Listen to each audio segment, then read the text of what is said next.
Yeah, Sound very good. Very good.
It is Pro Bowl week here in Central Florida. Among the many festivities, an international football competition featuring some of the top young players in the world. Tonight, it's the U.S. national team hosting Canada in the North American Championship. Coming up next.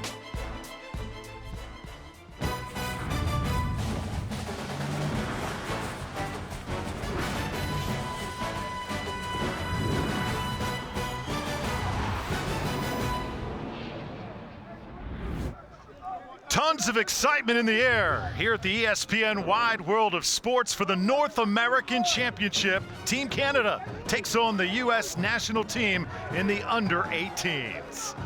Welcome everybody inside the booth. Drew Felios alongside Rini and Golia, and the tension is building. We just heard both anthems from Canada and the U.S. What else makes tonight so special? Well, I mean, playing for your nation, playing for your country, there's no bigger honor, and these kids are they're ready to play tonight. Yeah, most of the kids from the United States ready to finish up their high school careers and then enter their college careers. But for Team Canada, they've got guys that tonight are trying to make their mark. Well, yeah, and in a national team game like this, they've only been together 5 days of practice. They're learning their teammates, learning new systems, and more importantly, learning the American rules. All right, tonight's team captains and flag bearers are brought to you by Riddell, the official helmet, shoulder pad, and impact monitoring partner of USA Football. There you see some of the talent we're going to be calling over the next few hours. Jalen Maiden, number 13, a special player. Yeah, junior in high school this year, will be a senior next year. Most of the U18s are juniors, going to be seniors. There are a few seniors, but Maiden, as you said, left-handed quarterback, throws the ball really well.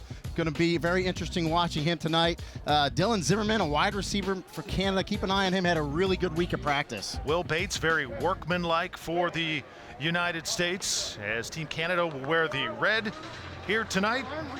U.S. national team will wear the all-white, and we're just about set to go as you see Anthony Gurley back to receive for the U.S.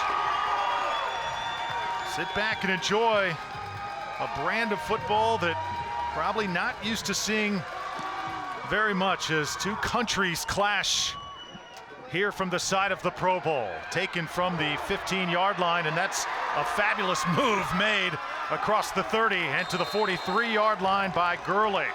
So when we come back, the U.S. national team will take over on offense as we are underway from Walt Disney World.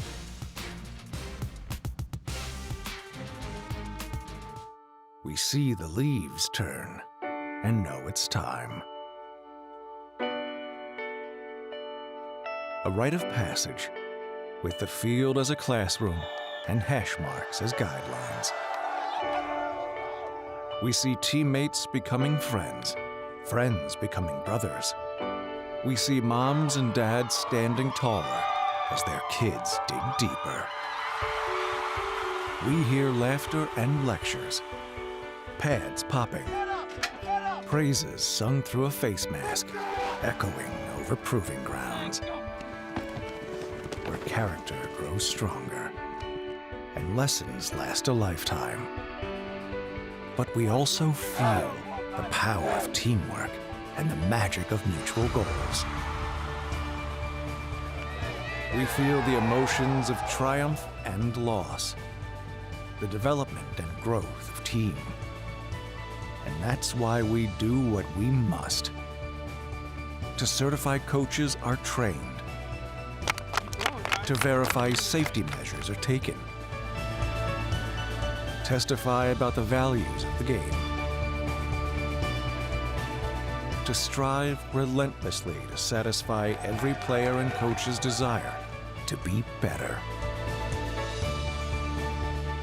We are caretakers of playing fields that yield enriched lives, teachers and protectors of an American tradition. It is a responsibility we all take seriously, a challenge we all must embrace. Because we are forever football.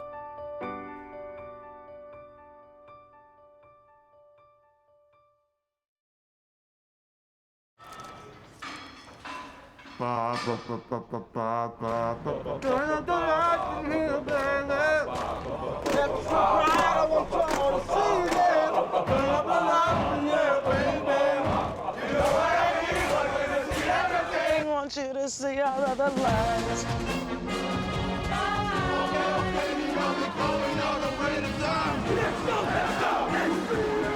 Gatorade bars. Never let hunger get in the way of your game.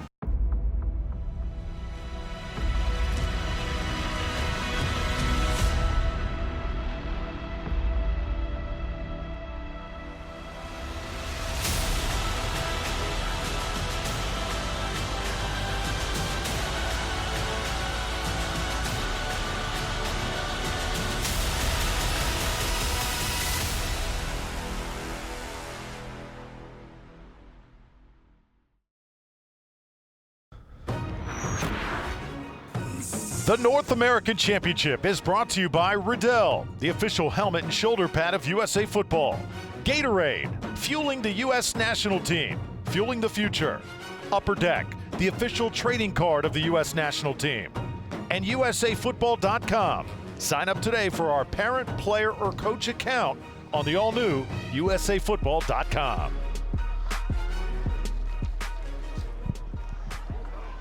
So first offensive series to the U.S. national team. All spotted at the 43-yard line. And the quarterback, Jalen Maiden. Very talented youngster that we'll be watching out of the shotgun. And notice the formation, very different here to start as they go with the trick play down the middle. It's caught by Ezekiel Ennis, and he is racing to the end zone. One play and a touchdown. How about that for an opening play of a game? Great trick play, run to perfection. Spread the formation out. A lot of people get confused, but the center just needs to snap the ball backwards behind the line of scrimmage. It can go sideways like that as long as it's back. Great job by 65, Will Bates with the snap. Great throw as Ennis gets right down the seam. Opening play touchdown for USA. Keep in mind these teams have only had about 5 days to prepare. So I guarantee you that they're going to take some shots at each other tonight. They said, hey, we're not the most prepared. I guarantee you the other team is not as well. As a 2-point try is going to come up short of the goal line. So it'll be a 6-0 lead here to start for the U.S. national team. You can tell just by that play, the U.S. national team knows that they have got to play their best tonight, and they got to take some chances as well. I mean, listen, you've basically been together as a team for 5 days, and to get in sync and put a trick play of that nature in 1 week, but not only that, run it to perfection, shows you what a great job head coach Matt Hennessy and his staff has done this week. And oh, by the way, Fred Biletnikoff Jr., you might know that name, Biletnikoff, is the offensive coordinator, so I'm sure he had a little something to do with that play. Well, tonight's head coaches spotlights are brought to you by Siege Sports, the official uniform partner of the U.S. national team. You should get a look at Coach Hennessy. He was fired up when we talked to him yesterday. Yeah. He's taking this game personal tonight. He's one of the most intense coaches I've ever spoke with. He was the defensive coordinator in the World Championships for the U19 when Canada beat USA, and boy, he has not forgotten that, and he said he let his teammates know that, or his players this week know that as well. And on the other side, take a look at the Canadian head coach, Marco Yadaluka. Yeah, head coach at University of Montreal, a big school, 60,000 students, and also the Quebec Under-18 provincial team coach. Won a couple national titles on a couple different staffs. He's a veteran of junior football coaching in Canada. Riley Gabriel back to receive for the Canadians. This ball taken at the 11-yard line, and this is Louis Lavoie. And he is to the 32-yard line, so now Canadians will have a chance to answer. Well, tonight's starting lineups brought to you by Shock Doctor, the official mouth guard provider of USA Football. We were watching these guys practice yesterday. They have got a ton of weapons, and they are very creative as well. And we talked about it in the open, obviously American rules, so they have to adjust. But, you know, the Canadian game, if you know about it at all, it's very spread out. They only have 3 downs. It would be similar to spread offenses down here, and you look, they come out with a spread right away. So you see the shifting and already movement up front. That was the biggest adjustment offensive players had to make. False start. Offense, number 56. A 5-yard penalty, first down. Arena, you played in Canada. Offensively, how much different is it than playing in college or in the NFL? Well, the Canadian rules, all the offensive receivers and running backs, they can be moving at the snap. That gives them a little advantage going towards the line of scrimmage. Obviously, in American football, you can't. That's an old-fashioned false start there, though, by the right guard. Spread things out, though, from the 26-yard line. Toss it right. This is caught across the 30. The ball comes out, and the U.S. national team has it at the 40-yard line. So jumping on it is Marvin Robinson. It'll be USA Football. Yeah, Marchant made the catch for Canada. Nice little slam pattern, but it gets knocked out. And USA jumps right on, and a good throw by the quarterback right to Marchant, but a good strip by Oliphant there. Comes down, rakes that right arm down, does a nice job, and Marvin Robinson there for the recovery. So the U.S. national team comes out red hot. They've got it at the 40-yard line. He'll swing it out this time, and this is David Shannon who gets his hands on it. He's to the 34-yard line, picked up a little more than 5. Well, tonight's starting lineup's brought to you by Shot Doctor, the official mouthguard provider of USA Football. Once again, there you take a look at the starters for USA. Keep an eye on Ennis, number 4, and Dylan Spalding. As you said in the opens, just had a marvelous week. And David Shannon, who just caught that little swing pass there, a local kid, Claremont, Florida, East Ridge High School. So right out of the back, get him a little action as well. Ennis splits out in the slot, and it's going to be a keeper by Maiden. Jalen Maiden follows a nice block and takes it to the 22-yard line. This is a very heady player getting some looks. Houston, Nebraska, Louisville, Ohio State, and Syracuse among the suitors. Let's take a look at the defense for Team Canada.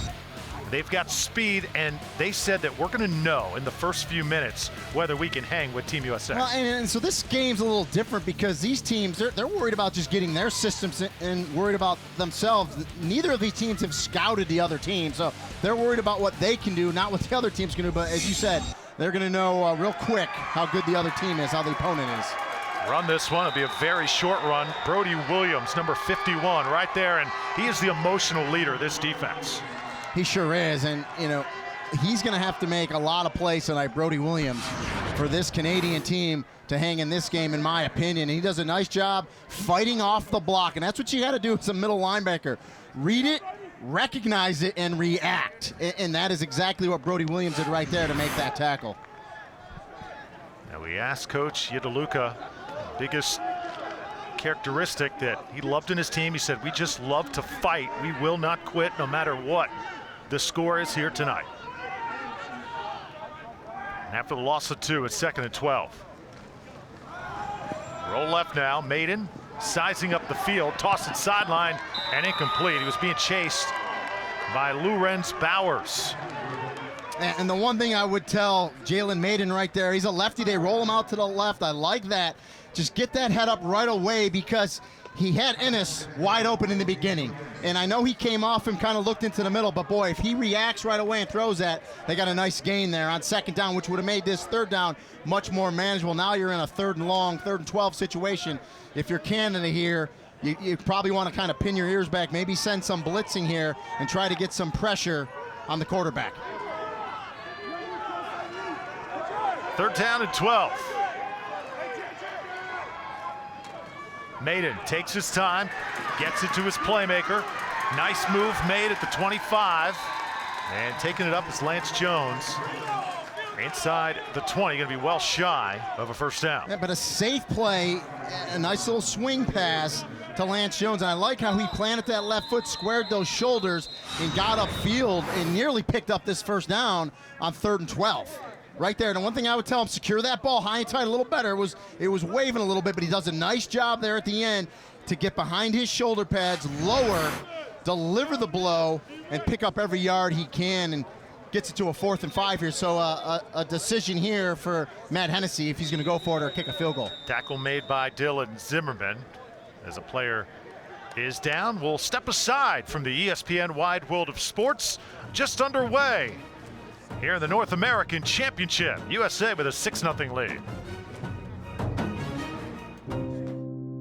The coach that made the difference in my life was a 7th grade football coach named Buddy Copeland. He's taught me on the field just to keep working, keep grinding. He just helped me grow and inspire me to want to coach. He taught me how to be a man of character.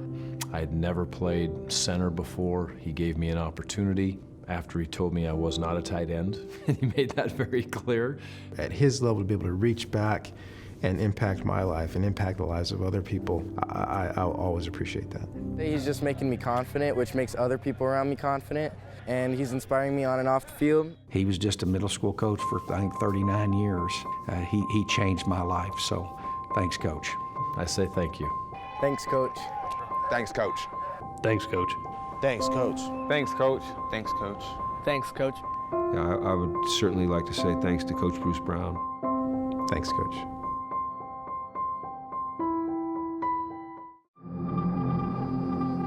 The game starts in the film room and continues in the locker room. It locks down on the sideline, then plays out on the field. The game is controlled from the top down, mind over matter. Every second on the clock, every inch on the turf, fought over and decided upon by every player out there. It's their game, where strategy and speed of thought conquers all.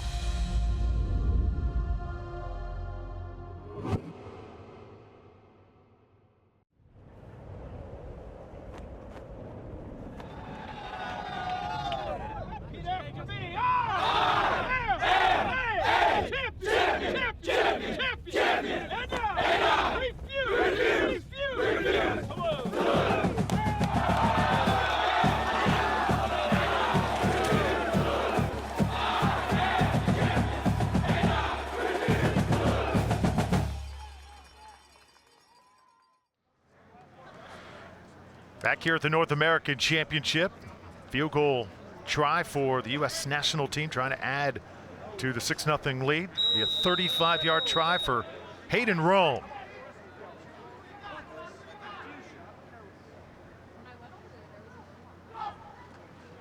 Snap down, kick away, and it is up and good. So you gotta love the start if you are for the U.S. national team, as they come out fast here in the North American Championship. Well, they open up with a nice kick return, the trick play, and now they get a turnover and they turn it into 3 points. And I tell you what, great job once again by Matt Hennessy and his staff. I mean, special teams is tough enough to coach with a team the entire year. You got 5 days, and snap was good, hold was good, protection great, and boy, Rome drills that from 35 yards out. Hayden Rome, one of many sophomore, juniors, and seniors to be trying to get looks. Kids have a chance to watch the Pro Bowlers this week. The benefits of being here at the ESPN Wide World of Sports, they have made the most of it. It has been just a fabulous week. It really has. So many events down here this week, and it's just so great that this North American Championship is part of Pro Bowl week here. Great facilities, of course, at Wide World of Sports here, and I think the kids, from talking to them, really enjoyed this week. A little over 10,000 kids in USA football program. And he's some of the best that we're watching here tonight.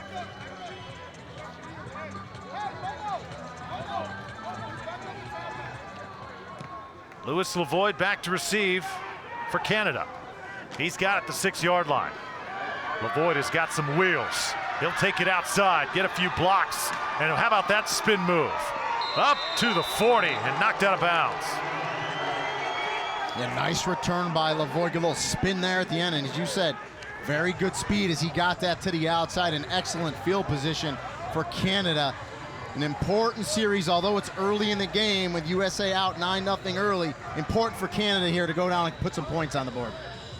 Athletes from Canada trying to prove themselves against American talent tonight. Rini, they know what USA football is all about, all the great Division I colleges here in the United States, and the NFL, of course, the Pro Bowl players here on site this week. Andreas Dueck is the quarterback for Team Canada. Looked like early movement there. Dueck will just fire it up, jump ball, and this one is incomplete at the 28-yard line, but let's see if they're gonna bring this one back anyhow. Yeah, looked like procedure. Good coverage there by Gurley not to give up on it, and the receiver, Kutrin. Offside on a defense, 5-yard penalty, remains first down. And of course, NCAA rules, so although it's offsides, a lot of high school federations blow it dead with encroachment. Again, NCAA, you're gonna play on, so that's why it's basically a free play for Canada, and it's a good decision by the quarterback, Dueck, to take a shot down the field because it's a free play. So first down and 5 now from the 45. And U.S. national team just stout up front here to start. And Drew, that's probably going to be the biggest issue for Canada. In Canadian football, they're used to a yard off the ball. Well, this lineup right here that we're looking at, these defensive linemen, they don't have to be a yard off the ball. They have to be an inch behind the ball outside of the neutral zone, and they will fly off the football and get after this big Canadian offensive line. Starting lineups brought to you by Shock Doctor. Once again, speed all over the place for the U.S. national team. There's the big man up front, Isaiah Ward, lining up. After the loss of 1, it's 2nd and 6. Ball's on the turf. Dueck picks it up, but he cannot get to the outside. Thrown out of bounds. And USA once again with Sanogo, a guy who is just a ferocious linebacker. Well, and Sanogo is, in my opinion, their best defensive player. He's number 1. He's right in the middle of the screen, middle linebacker. And just look at the speed. He tracks down the quarterback like nothing. Little throw out of bounds. Lucky he didn't get a flag there because a little bit out of bounds, but the referee's going to let him play. Alex Baranega out of the SEC, but Sanogo being looked at by Ole Miss, Mississippi State, Baylor. I mean, he's a good one as you look at his size. The most important thing is he can run sideline to sideline, and he'll hit you. Now it's 3rd and 12, 3 wideouts to the left. Dueck hands this one off, trying to find a crease in that defense, and again, Sanogo is there to eat it up. He had help that time from Kyle Swinford. But as a middle linebacker, Sanogo, if his defensive linemen keep him clean and Canada cannot get a lineman or a fullback out to him, he'll have 20 tackles tonight. He's just stepping up, filling the gap, reading the play, and he just meets the running back in the hole. And you saw the offensive lineman for Canada there, Logan Bandy, try to get to Sanogo. He just couldn't do it as Sanogo steps up and makes that tackle. U.S. national team playing with a sense of urgency here in this first quarter. Gurley back to receive again. They nearly got to the punt.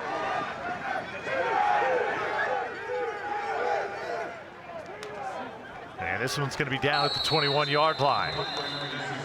So far, the team in white are the aggressors.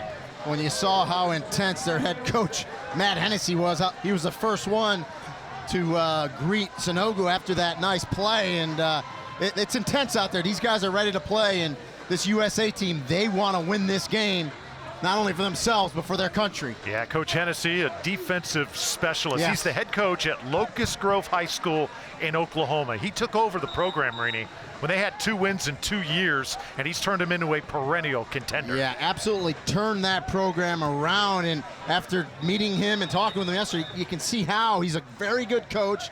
Very skillful, defensive-oriented, like you said, but I just love his passion and intensity, and that's what you love to see in international competition here for the U.S. national team. First down and 10 now. Play fake. Maiden tries to get it outside, and it's going to be incomplete. Was trying to get to the sideline where Gavin Dunham was running. Yeah, the big tight end tried to run a little corner route and just couldn't connect with him. Surprising to know that USA, at this level, U18s, 0-6 versus Canada at this level. They have not had a lot of success. Yeah. This is a must-win tonight for them. Well, and I'm saying it, and that is surprising hearing that stat, and I think that is why this team has come out so intense tonight, because, again, I think the coaching staff just reminded them with that every day. Second down now.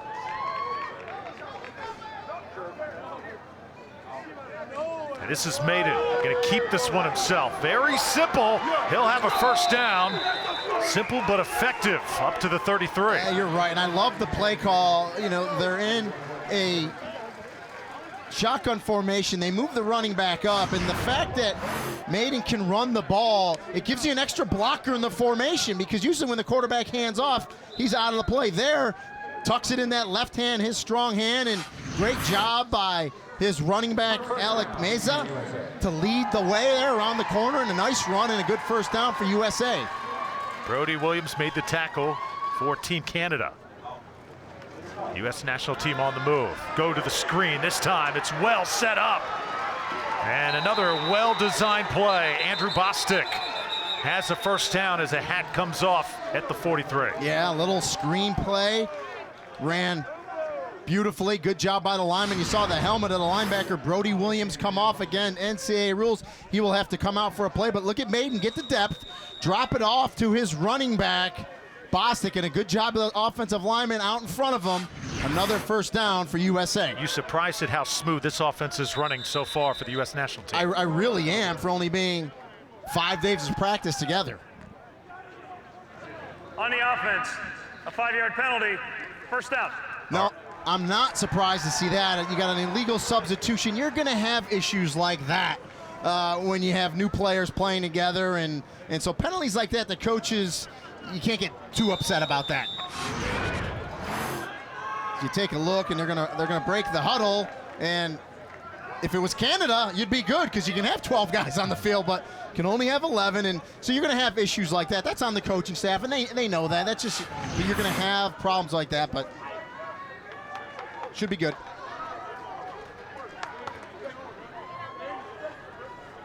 Now from the 37, first down. Run it up the middle. How about a broken tackle and then running over a couple Canadians? Lance Jones, a powerful run for the Americans. Yeah, Lance Jones, 5'8", 170. He's got a good lower body. Gets low behind his pads, and he breaks the tackle of Bryce Lewinsky right in the beginning, just powerful through, and then he lowers the boom again. And I love that as a former running back. You always want to go forward, picking up those extra 2 and 3 yards, and Lance Jones did it there nicely. 5'8", 170 pounds, out of Enola, Oklahoma. A lot of players from the state of Oklahoma. Of course, the roots of Coach Hennessy here tonight. Another spin move. And I'll tell you what, Jalen Maiden is a cool customer here in the first quarter. Well, the thing I love about Maiden there, it's just a little zone read. It looked like he was going to give it to the back, but he had his head up. He was making his reads on the defensive line. He pulls it, spins it back door to the left side, and has a nice pickup to get it here to 3rd and short. Not a lot has gone right in this first quarter for Canada. I think a little bit shocked here at the start. Well, in talking to head coach Marco Ialaduca from Canada, he didn't know what to expect from the U.S. team. He just didn't know, and he said, we'll find out when we kick this thing off. Made it, another short throw, and it's caught along the sidelines. And how about the move by Jelani Foster as he surges forward? And just nice little stop route by Foster, gets past the sticks, hooks up, and I love the pass by Maiden, how quick he delivers it, the lefty, out of his hand, a tight spiral, puts it on his receiver to move the chains. So timing perfect. The U.S. national team has built some chemistry over the past week. Another first down, long drive here for USA. Run it again. This could be about a 3-yard pickup as Lance Jones took it up, and number 51 again, Brody Williams the tackle. An interesting thing about chemistry, talking to Coach Matt Hennessy yesterday, he said, yeah, they've been together as a team 5 days, but about 3 weeks ago, they started texting each other as teammates, even though they really didn't know each other. They were following each other on Twitter and Facebook and getting to know each other. So when they got together this week, it was like, hey, I kind of already know you. And I tell you what, I think that helps in the chemistry, and boy, it's surely showing in this first quarter. 2nd down and 8. Run it again. They're grinding it out here in the first quarter. Alec Mesa gets his first carry. Mesa, an interesting story. He's a great football player, but he also loves Brazilian Jiu-Jitsu. He's not afraid to mix it up. Well, and I guarantee you, Jiu-Jitsu helps him with his balance. I love the little quick feet. Sees the hole, slide steps to the right again, lowers his shoulder. He's about 180-pound back out of Arizona. And boy, they're just getting 1-2 punches at you right now. Is USA behind a very good offensive line that's flying off the football. Do you have to be nasty? Do you have to have that in you to be a good running back, Reedy? I think you do. You gotta want to get those extra yards. You want to deliver the blow, not take it. Made it. Beautiful play action pass. And inside the 20, down to the 5-yard line, rumbling is Alec Austin, and it's 1st and goal for the U.S. national team. Watch Alec Austin, 88. He's going to down block, and then he's going to come across the formation. And nice job by Maiden, just a nice soft throw as the big tight end clears into the flat. No one's there. Austin turns it up, and it's 1st and goal, USA. It has been simple. It has been effective. And now U.S. national team looking to go up 3 scores. It has been a near perfect first quarter. Keep an eye on number 48. Ryan Betts lines up as the blocker, and they give it to Jones. Jones surging, trying to get to the goal line. He's about 2-yard shy. Yeah, and he was trying to run behind his big fullback right there, Betts. Nice job by the Canadian defense, though, to string that out, come up, make the tackle, and keep Jones out of the end zone. Americans will hurry up here. Spot the ball at the 1. 9-0 USA over Canada. Timeout. Team Canada. Their first time out of the half. Be a 30-second timeout. And I think a smart timeout that time by the Canadians. Yeah, you got to gather your team, your defense, and talk to them. But, if I'm USA here, you're going to line up, to me, double tights, fullback, I formation, and you're going to say, try to stop us. We got 1 yard to go. We're going to go behind our big center, Will Bates. We're going to power through you for 1 yard and a touchdown. I know we've got a lot of viewers tonight, Rini, thinking, well, football is America's game. They should be dominating, but it has been amazing how good the competition has been around the world and how much other countries are catching up. Well, listen, the Canadian Football League, believe it or not, has been around longer than the National Football League. It's just a little different game up there. They play with 12 players. They have 3 downs instead of 4. It's much more passing, very wide open. So Canada has athletes. They have players. And guess what? When they come down south to play Team USA, they got a little chip on their shoulder, So far trailing 9-0, 38 seconds to go in the first quarter. It's been all USA here at the start. Alec Meza is the running back. Jalen Maiden, the ball on the ground. He's got to pick it up quickly.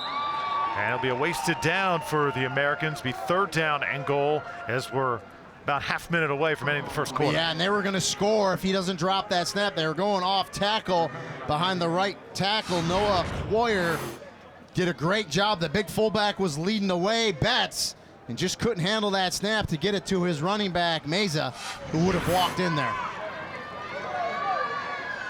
See if they get this playoff. And they will. Hand it right side. No, it's a bootleg. And an easy walk-in for the touchdown. Jalen Maiden makes it a 15-0 game. And I just like the maturity out of Maiden as he rolls out there. Great fake. Rolls out. That's an RPO. It's got a run-pass option there.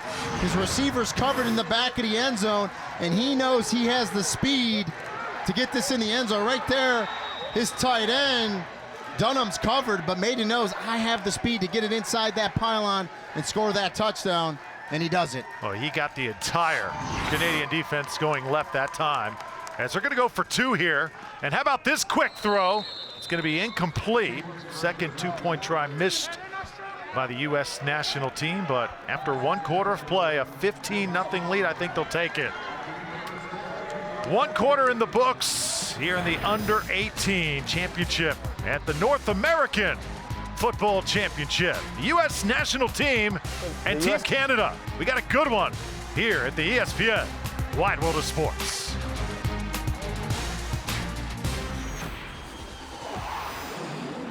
The USA Football 7-on-7 tournaments certainly have attracted some of the top high school teams, and with those teams, some of the top high school football players. You've got prospects who are going to the Alabamas and the Clemsons of the world, and they have a chance to come out and really showcase their talent and compete alongside of their high school-aged teammates against their high school rivals. And as a coach, when you look at these type of events, you want to develop your program, right, across the board. So it's your individual players. Are they developing as an individual and getting bigger, faster, and stronger? Are my assistant coaches increasing their knowledge and gaining more experience? So when we get out and see these competitions, what's important is, first and foremost, these are the high school programs, the high school players, the high school coaches. They're naturally competitive, so the environment is very competitive. It's about the scholastic program and the coaches, players, offensively and defensively, and winning as a team. Meet Amy. She has kids in different sports and is always on the go. For Amy, raising money is a fact of life, but it takes a lot of time, and that's exactly what Amy doesn't have. Wouldn't it be great to find a totally new way to raise money? Introducing FlipGive, the fastest and easiest way to raise money for your team, league, or school. Simply create a free fundraising page and invite your team to join. Every time someone shops through FlipGive, up to 50% is given back to your fundraiser in cash. Create a free FlipGive fundraiser today and start raising money the easy way.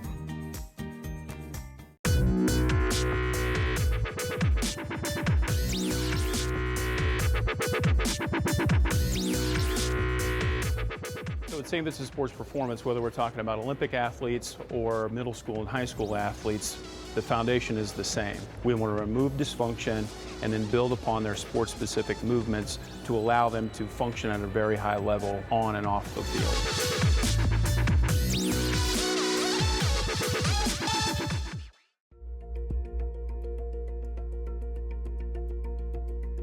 The greatest teacher I was ever around was Chuck Noll. He was a fabulous teacher within the structure of the game, but how it translated to life. He did a great job of correlating the two. He was a great challenger. He challenged you to get the most out of you. I didn't really understand that until I got to the NFL and I was playing for Chuck Noll, and he always talked in terms of your life's work. He said, guys, football's not gonna be your life's work. I don't care how long you play, it's still not going to be your life's work. You're going to do other things a lot longer than playing the game of football.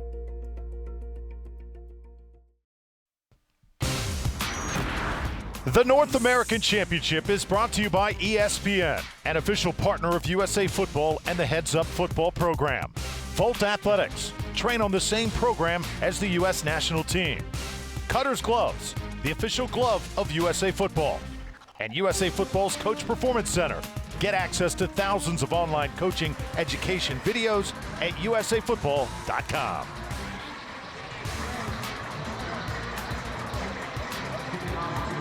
And it's a perfect night for football here at the ESPN Wide World of Sports. Great family atmosphere here tonight at the North American Championship. Little guy wanted to put the gloves on, and he said, the heck with it, I'm just going. Well, U.S. national team's been going so far, 15-0 over Team Canada. So the Canadians will receive here to start the second quarter. Go with the onside kick. Ball is on the ground, and it looks like the Americans have it near midfield. And I was just about to say, Drew, watch the onside kick, because the way this game's going, USA would do it, and they did it. And I tell you, Canada, they had a shot to recover it first, just didn't get there. And USA, just a well-run engine right now, running on all cylinders. They get the onside kick perfectly, and they get the recovery, and there's some happy coaches for USA. So they roll the dice, and they get double sixes. Yeah. Coach Hennessy loving it right now on the sideline for USA. And I mean, if you're Canada, after the first play of the game, that trick play, you just have to be on guard the entire game now for anything and everything USA will do. And another timeout, it looks like, by Canada. Be a 30-second timeout.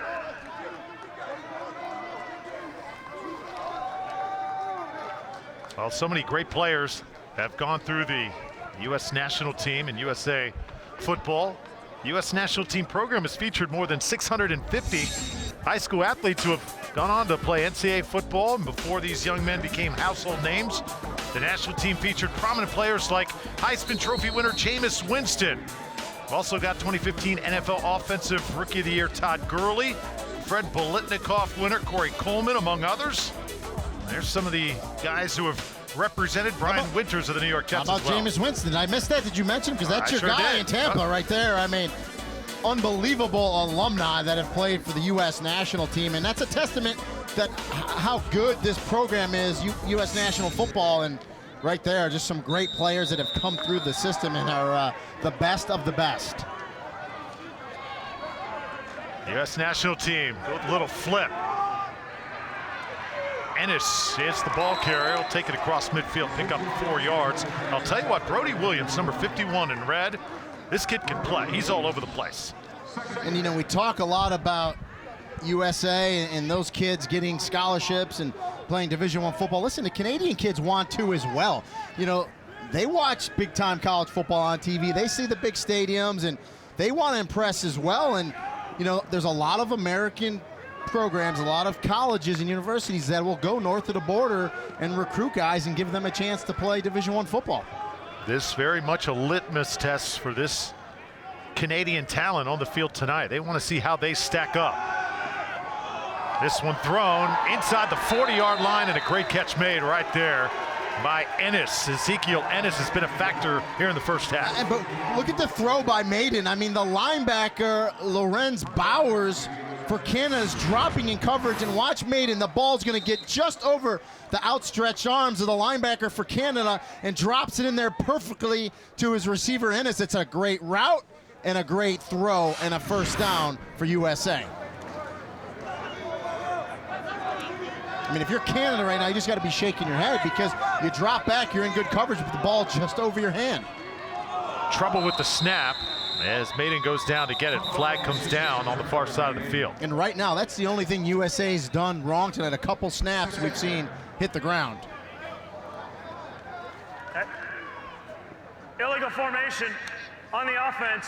5 men in the backfield. Penalty is 5 yards. Replay, first down. Our official tonight, head referee Alex Baranega, had a chance to talk with him before the game tonight from the SEC and also the Sun Belt, one of the best. Yeah, and it's a good crew. It's kind of an all-star crew, he said, and we have 3 gentlemen from Canada on this officiating crew as well, and Big 12, and just a great job, and they're doing a nice job tonight thus far. Ends up being a loss of 2, so 2nd and 12. Dylan McDonald make that Andrew Bostic in the backfield. He gets the carry, and that is a great form tackle.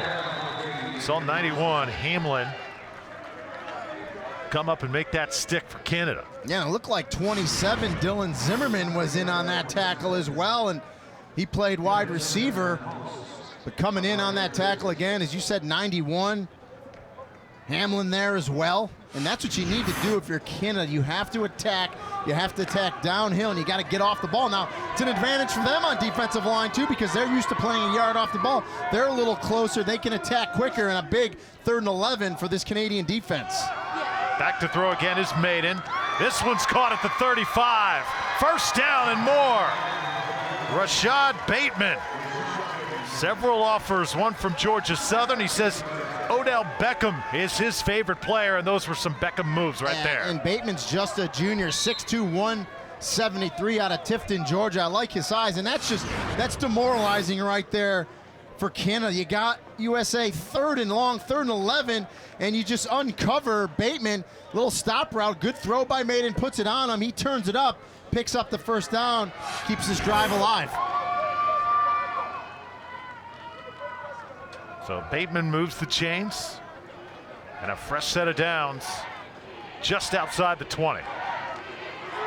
Maiden has just run this offense to perfection up to this point. He'll be gang tackled here at the 16-yard line, but Rini, at the beginning of the game, emotions are always so high. Yeah. Sometimes it's your quarterback's got to settle everybody down, and Jalen Maiden has been that guy so far for the Americans. He's done an excellent job. Again, right there, zone read. You see his heads up. He's reading it, and, you know, who else you got to give credit to is Fred Biletnikoff Jr., the offensive coordinator, because this offense, to me, other than a couple snaps that have been put on the turf because really that center quarterback exchange, they've just been doing it for a few days.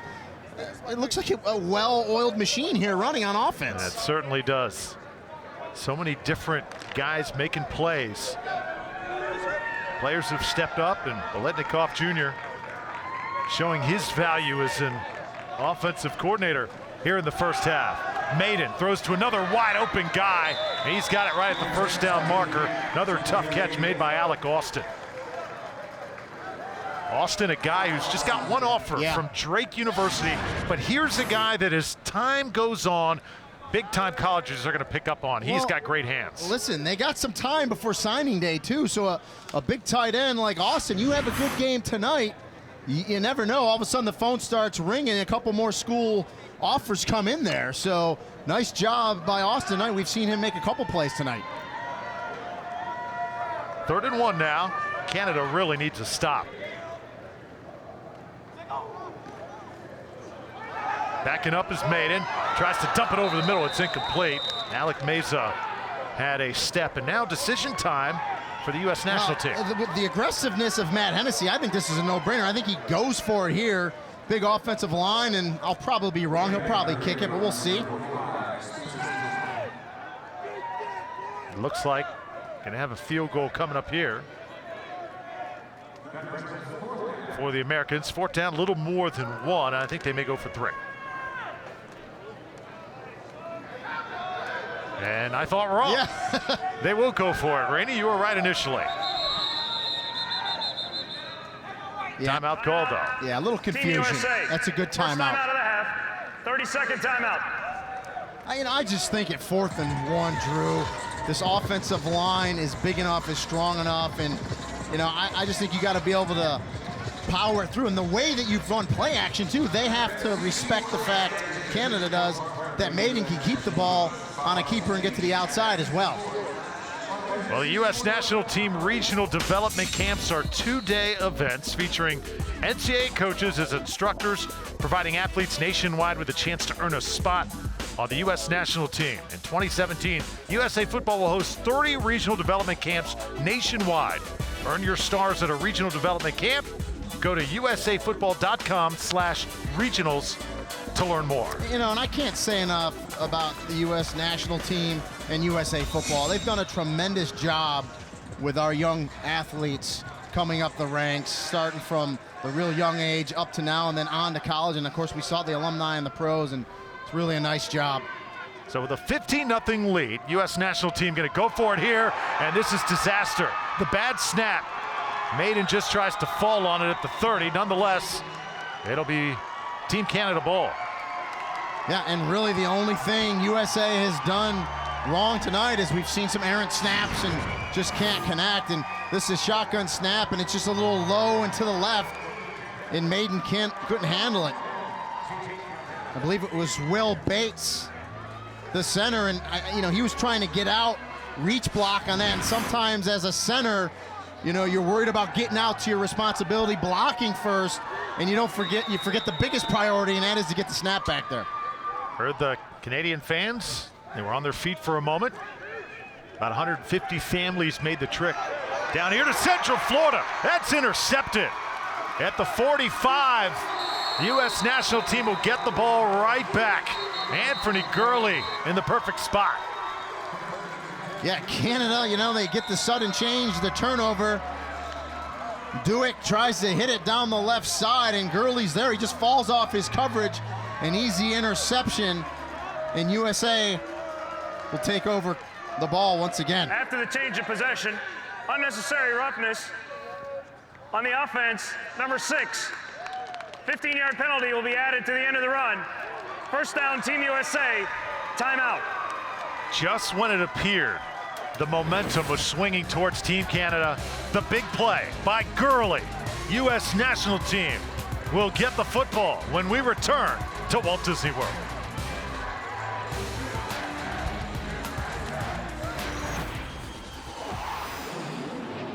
Honored to present the 22nd annual Biletnikoff Award to Corey Coleman from Baylor.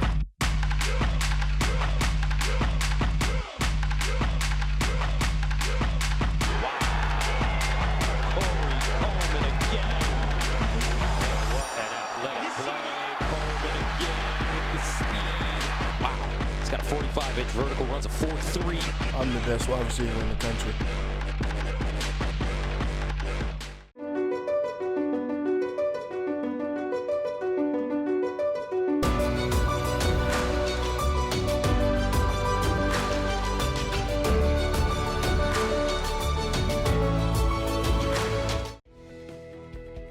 Thomas Davis of the Carolina Panthers, and I just want to thank my high school coach, Coach Jim McFarther, for all that you've done for me over the years. Thanks for help raising me into the man that I am today. Thank you, Coach.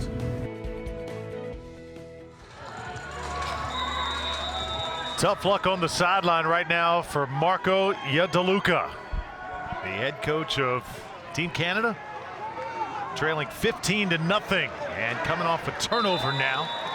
That'll be 6 yards on first down as the ball slung out to Dylan Spalding. He's been quiet so far in this game. Dylan has just had a marvelous week of practice. He has wowed the coaches. And that's the type of wide receiver you like. Look at his frame. He's a thick receiver, 6'2", 205 pounds, only a junior. Nice little wide receiver pass there, wide receiver screen. And I love that his teammate, Ezekiel Ennis, 4 right there, was out there blocking for him on that wide receiver screen, helping your teammates out. Said he was diving for the ball in warm-ups. That's how badly he wants it, never wants to miss a pass. Again, the play action, Maiden, has been a deadly call all night long. And he'll throw this one out of bounds and incomplete. It was caught by Dylan Zimmerman, but well out of bounds. But that play action, I mean, that's the most simple play in football, and it has got Canada completely off balance here tonight. Oh, and it helps when you have a quarterback like Jalen Maiden that has the speed and athleticism to roll out. Now he's left-handed, so obviously they're going to roll him to the left and really just flood one side of the field, and that's what you want to do. Just, you know, in games like this where you don't have a lot of time to prepare and you're the offensive coordinator, you put a system in, you pretty much simplify the game for the players, and you just let them go out with their athletic ability and talent and play. And so far, that's what USA has done in this ballgame. Got a 3rd down and 4 coming up now. See Spalding split out to the right. Ennis will be the slot guy, and will blow this one dead. Offense, 5-yard penalty, still 3rd down. And you'll see that happen in games like this as well. To delay a game, you're trying to send in some new sets, some new formations, some substitutions, and just not really in sync. Coach Hennessy pleading his case. Yeah. Well, you see he put his hand up. What happens in a game like this, they don't have a play clock. So the back judge has it on his watch. So he puts his hand up, and when it gets to 5, what Coach Hennessy's saying, he needs to start counting, because I need to see as a coaching staff if I need to burn a timeout or not. And he wasn't happy. He didn't think the back judge did that right there. So it makes a 3rd and 4, 3rd and 9.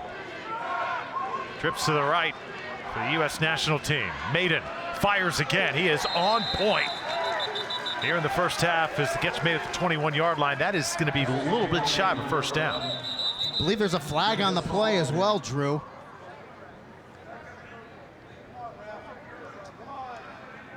So Spalding makes the catch. And Alex Baranega now with the call. Take it. Illegal formation. 5 players in the backfield. Offense.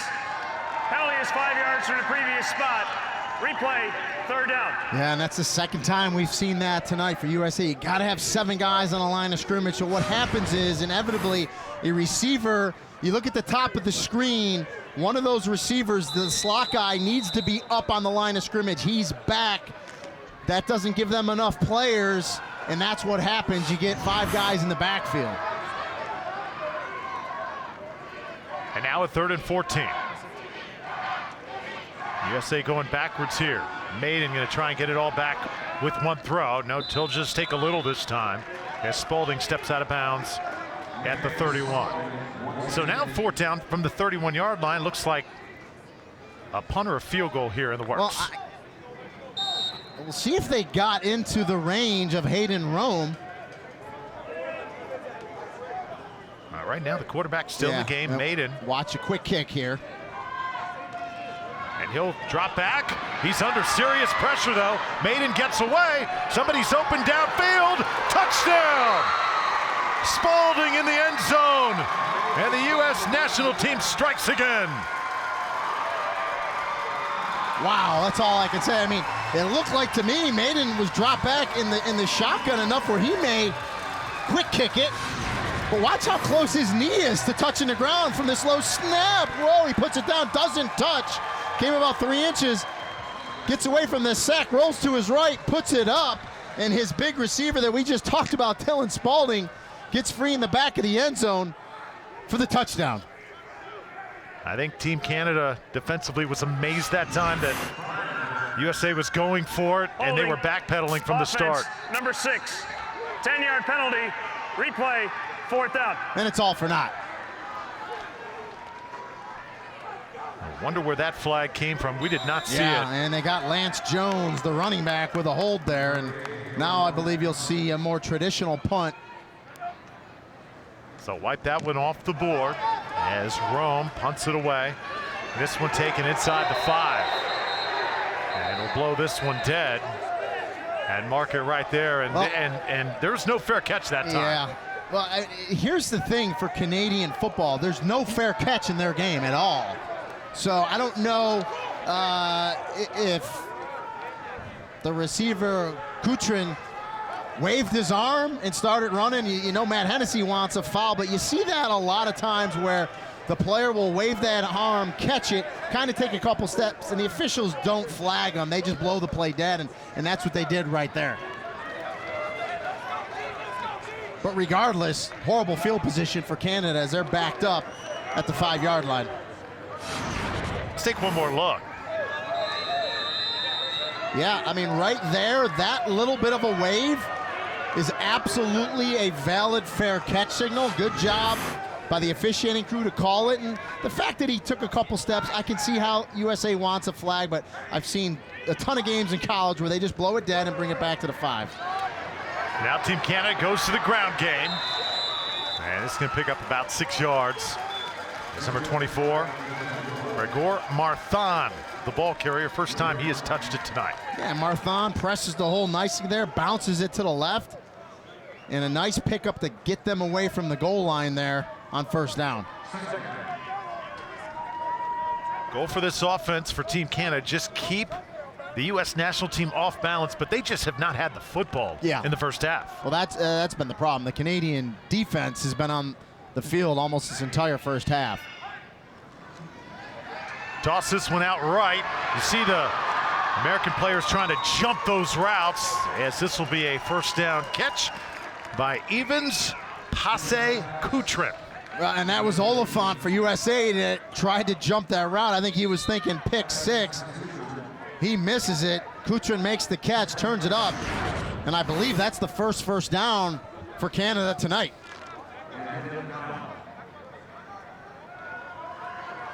Javante Oliphant, the defensive back in position. Duick out of the shotgun again.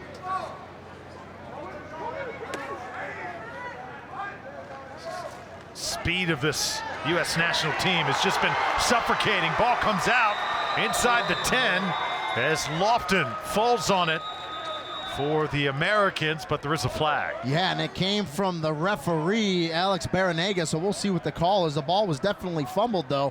We'll see if the flag is on USA. Face mask, number 23, defense. 15-yard penalty from the previous spot, automatic, first down. Get Isaiah Humphries, defensive back on the face mask that time. Yeah, and he's pleading his case. He's like me, I didn't grab anything, but they threw that flag definitively, saying that Humphries grabbed the face mask, and that will negate the fumble and the recovery by USA.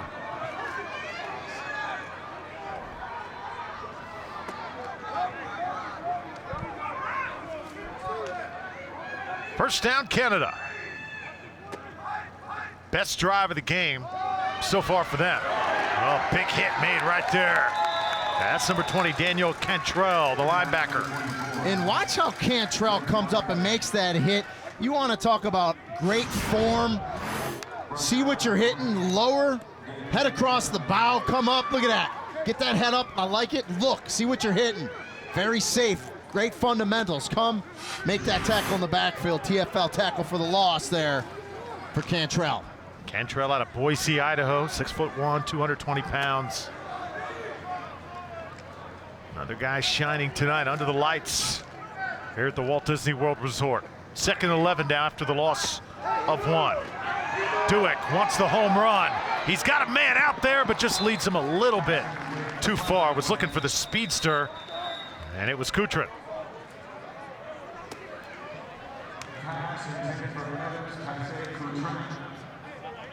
So Coutrin, the guy that they want to get in space. Offense, number 24. Penalty is declined. Third down. It'll be third down. And this Canadian team, we saw yesterday, Rini, an offense having fun. We saw diversity. We saw them getting it to guys in space. They haven't had that kind of rhythm here tonight. Yeah, and you see right to the left of the screen there, you had an illegal chop block, and what that was, you had a guy that was addressed with a player up top. The cut came underneath. That was the penalty. 3rd down 11 here for Canada. Throw it out. Left side, this is caught at the 36-yard line. As Alex Groshek makes the play, it'll be 4th down though.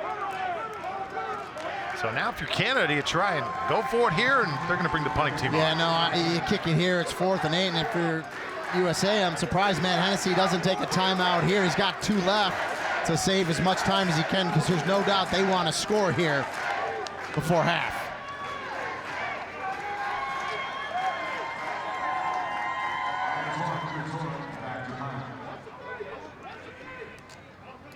Antoine Couture, the punter.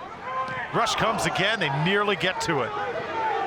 Lucky for them, they did not run to the punter that time. This ball will take a U.S. bounce, be down at the 44-yard line. So far, it's been mainly the U.S. national team doing their thing, and looks like we got another flag after that last punt. During the kick, holding on the receiving team, number 1. Penalty is enforced 10 yards from the end of the kick. 1st down, Team USA. So first quarter, we barely saw any flags. Yeah. 2nd quarter, it's been a different story. Well, maybe the officiating crew needed a quarter to warm up. But they're warmed up, ready to go. And so that 10 yards, but listen, 1:56, 2 timeouts in their pocket. We saw what kind of leg Hayden Rome had earlier. So the big thing for USA here is they want to get some more points on the board and really go in with a lot of momentum to the locker room at half. U.S. national team has it the 34. Spread things out once again, and we got a new quarterback as Zach Green comes in, and he misplays that first snap. Looked like it was a little low, though. It'll be a big loss for USA here to start. Yeah, and they have to clean those snaps up, because that's the one thing that's killing them. But now, if you're USA, boy, that hurts. So now you just want to get to the locker room up 15-0, and maybe here on 2nd down, something safe, maybe a draw, an inside handoff, see if your back can break it, get you back into a place on the field where you can take some shots. But boy, that's the one thing they're going to have to work on at halftime, is really cleaning up that shotgun snap that we've seen a few bad ones today. 2nd down. Set up the screen this time. And that's not going to get anything. Big 69 comes to clean it up. That's Tanner Schmeckel. Yeah, they read that nicely. Come up, make the tackle, and if you're Canada, 1 timeout left, I would have taken it there and force USA to at least try to punt the ball, stopping them on 3rd down, and maybe you can block a punt, set up a return, and try to get some positive momentum for your team going into half.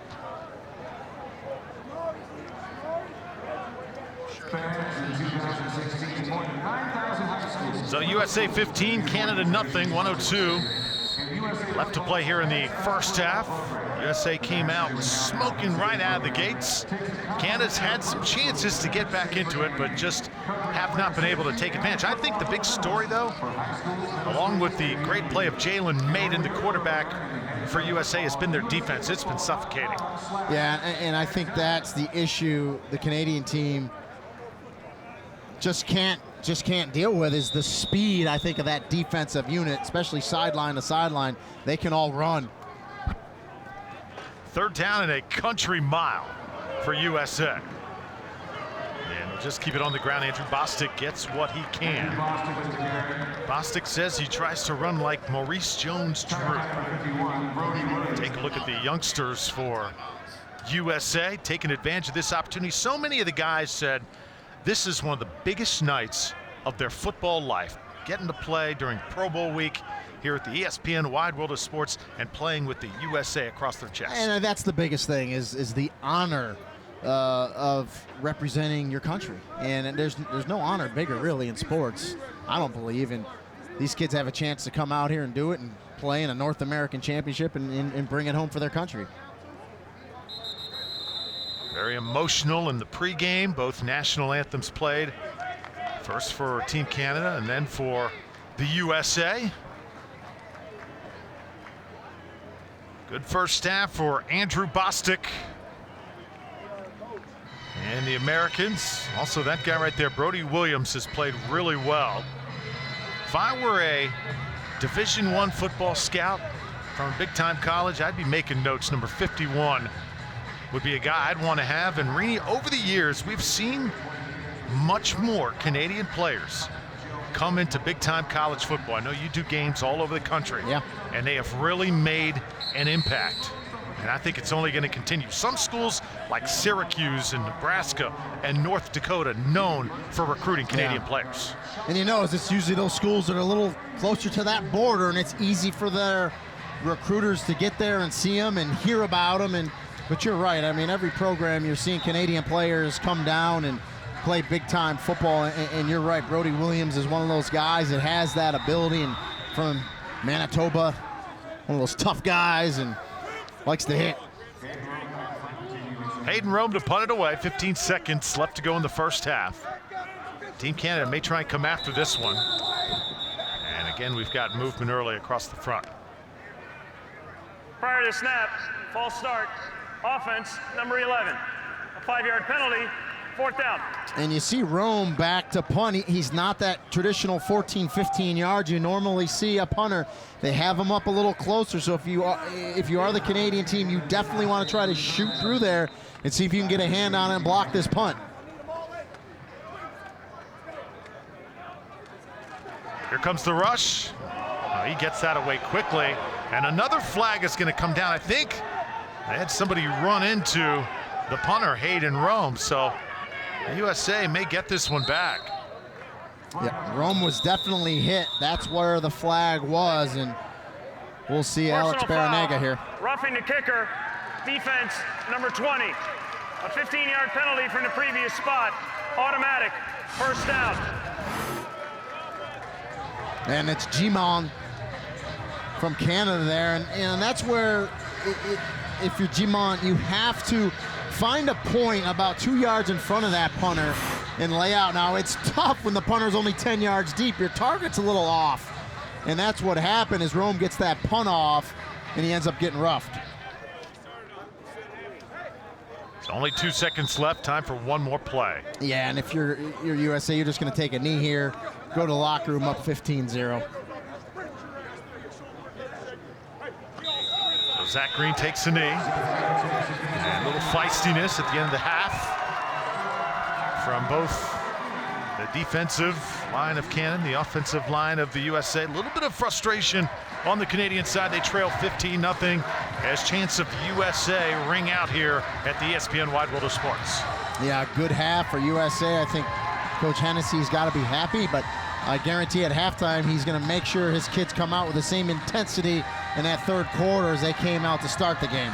Biggest surprise for you so far, Rini? What have you witnessed that you've really liked or not liked? I mean, the biggest surprise is the trick play right off the first play of the game and how well they executed it and just the intensity they've come out with. Joined now by Marco Yedeluca, the head coach for the Canadian national team. Coach, so far, you guys have not been able to get any points on the board. What needs to happen in the second half for that to change? Well, obviously we need to get our defense off the football field. They got a little short kick on us to give them an extra possession.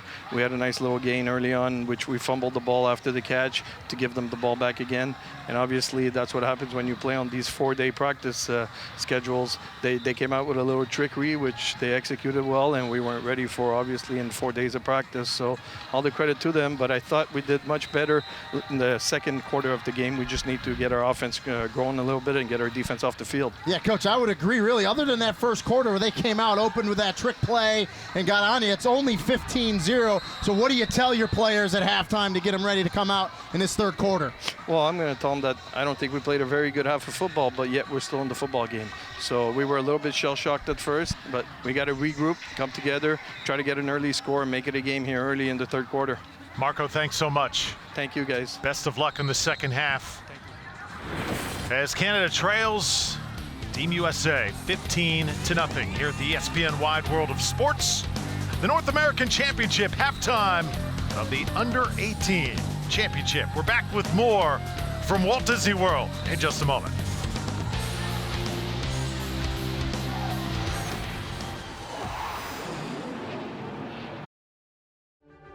Focus, get that mental work now. Time to eat. 1, 2, 3.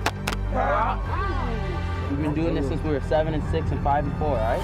We got one last shot, all right? Be smart, short-term memory. Okay, in a football game, good things and bad things happen. Stay smart. Pull flags, break down. Catch the ball, get upfield. Shot to the corner of the end zone and finds his man, and you just call touchdown, Panthers.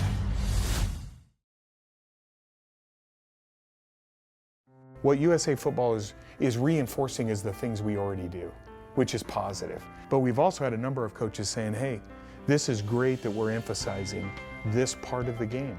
You're not telling me how to do X's and O's, what type of defense to run, what type of offense to run. That's not the role of heads-up football. The role of heads-up football is teach those all-player basic fundamentals of blocking and tackling and understanding this development of a continuum. And I think coaches, they buy into that.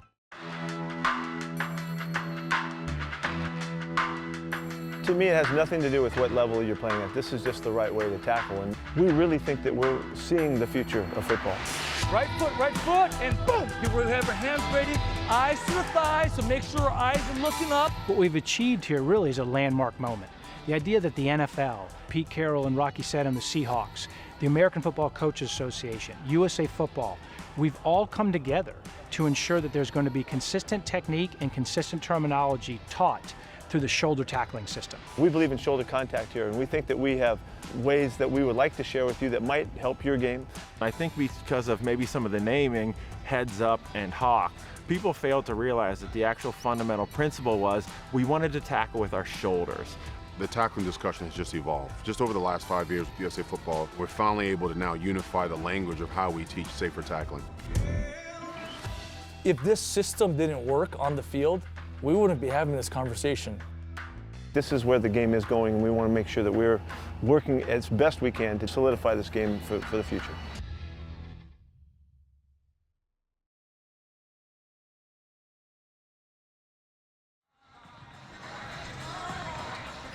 Halftime here at the North American Championship, 15-0. The United States leading Canada. Drew Fellio, Sereni and Golia, great to have you with us along for the ride tonight. In a first half really dominated by the red, white, and blue. Started with the trick play, and then they settled in on defense for the rest of the half. Let's take a look at some of the numbers here at intermission.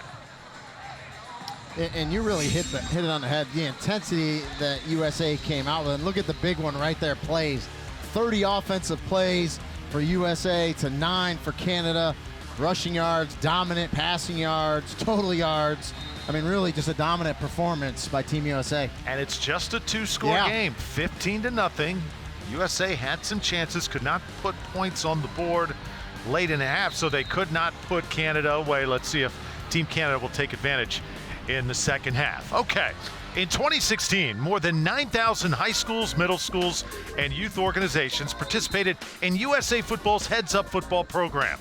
The nationally renowned health and safety program takes a comprehensive approach to a better, safer game, covering player safety and football fundamentals for high schools, middle schools, and youth leagues. Enroll your program in Heads Up Football at usafootball.com/headsup. Here's a look at the positive difference Heads Up Football is making today. The words that we use have a direct relation to their learning thought process. We're going to put this all together.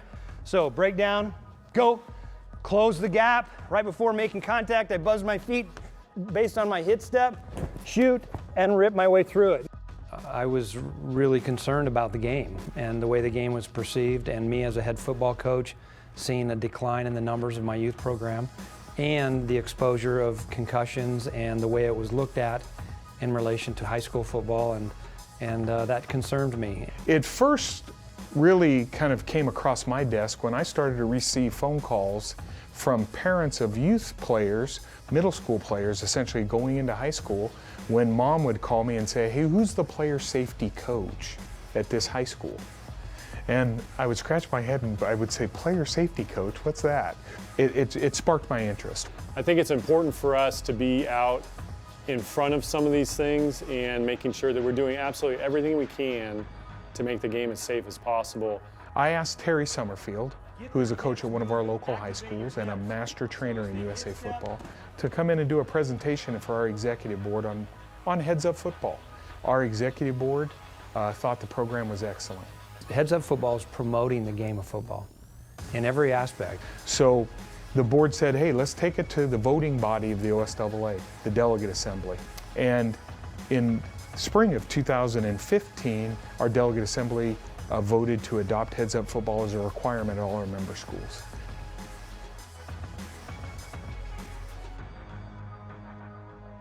So here's the steps. Today you've gone through your training. You're going to go back and you're going to communicate with your athletic director on the coaches that you have in your program. Get them the high school certification. Then you'll conduct a coach's clinic. You're going to do the same thing with your parents. I think so many times we assume that because we're coaching these kids, the parents, they're trusting us all the time. But we have to think of it the same way. We can't assume that the kids are going to know anything. What USA football is reinforcing is the things we already do, which is positive. But we've also had a number of coaches saying, hey, this is great that we're emphasizing this part of the game. You're not telling me how to do X's and O's, what type of defense to run, what type of offense to run. That's not the role of Heads Up Football. The role of Heads Up Football is teach those all-player basic fundamentals of blocking and tackling and understanding this development of a continuum. And I think coaches, they buy into that. If you love the game of football and you love working with kids and you want to do the right thing, USA Football is going to provide you, give you the tools that is going to put an emphasis on the players. Stick. And its safety. Finish all the way through. We think it's the best initiative out there, comprehensive player safety course. I feel extremely comfortable in the fact that we're going to have 241 schools in this association, all of which are Heads Up schools, all of which have player safety coaches, and their coaching staffs have all completed the online requirements to be Heads Up certified. USA Football, the Heads Up Football program, is the right thing to do for any football program. Youth, high school, college, pro, it doesn't matter. It's what's right for the game.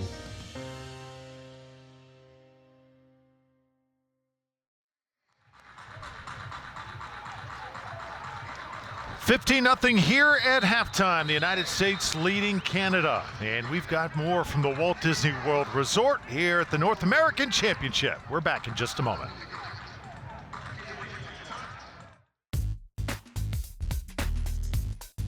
Go the distance with Disney and the ESPN Wide World of Sports complex in Florida by training or competing in one of the many track and field events hosted here annually. From Disney Track and Field Spring Training to the Walt Disney World Cross Country Classic to Disney Track and Field Showcase.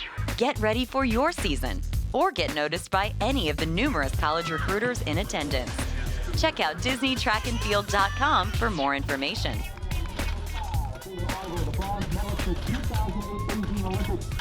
When you run Disney, every mile is magic.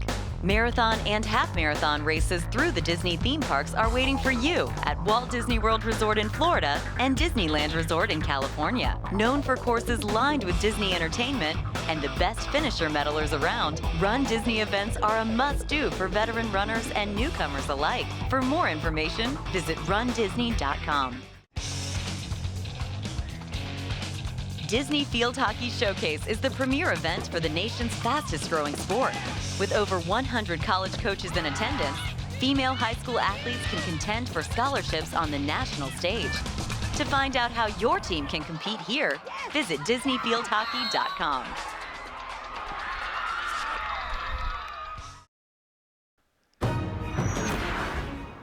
The North American Championship is brought to you by McDavid, a proud partner of USA Football. First Down Playbook, a supporting sponsor of the U.S. national team. Shock Doctor, the official mouthguard of USA Football. And USA Football 7-on-7, built by high school coaches for high school teams. Register today for a USA Football 7-on-7 tournament.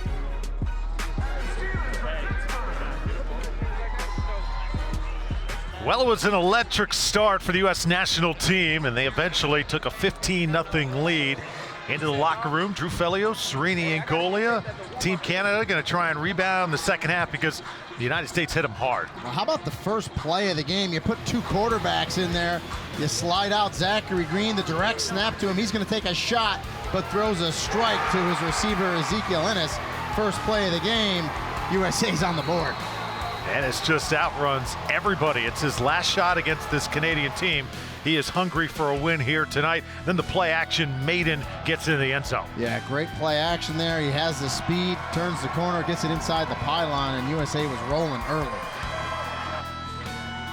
The U.S. national team did not look back, had chances to add to that lead late, did not take advantage. It could easily be a 27 to 30-0 game. Well, and that's big, and you know, only up 15-0. If you're Canada, you feel pretty good about that because we saw the first half stats last segment, and really USA dominated, but you look at the scoreboard, only up 15.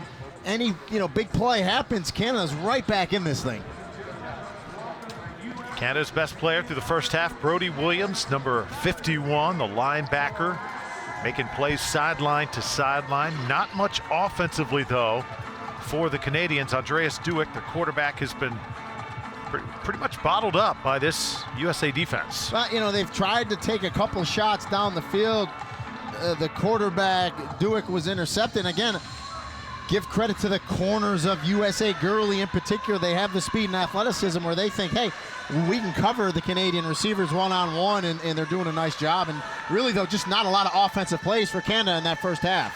And we're joined now by Matt Hennessy, the coach of the U.S.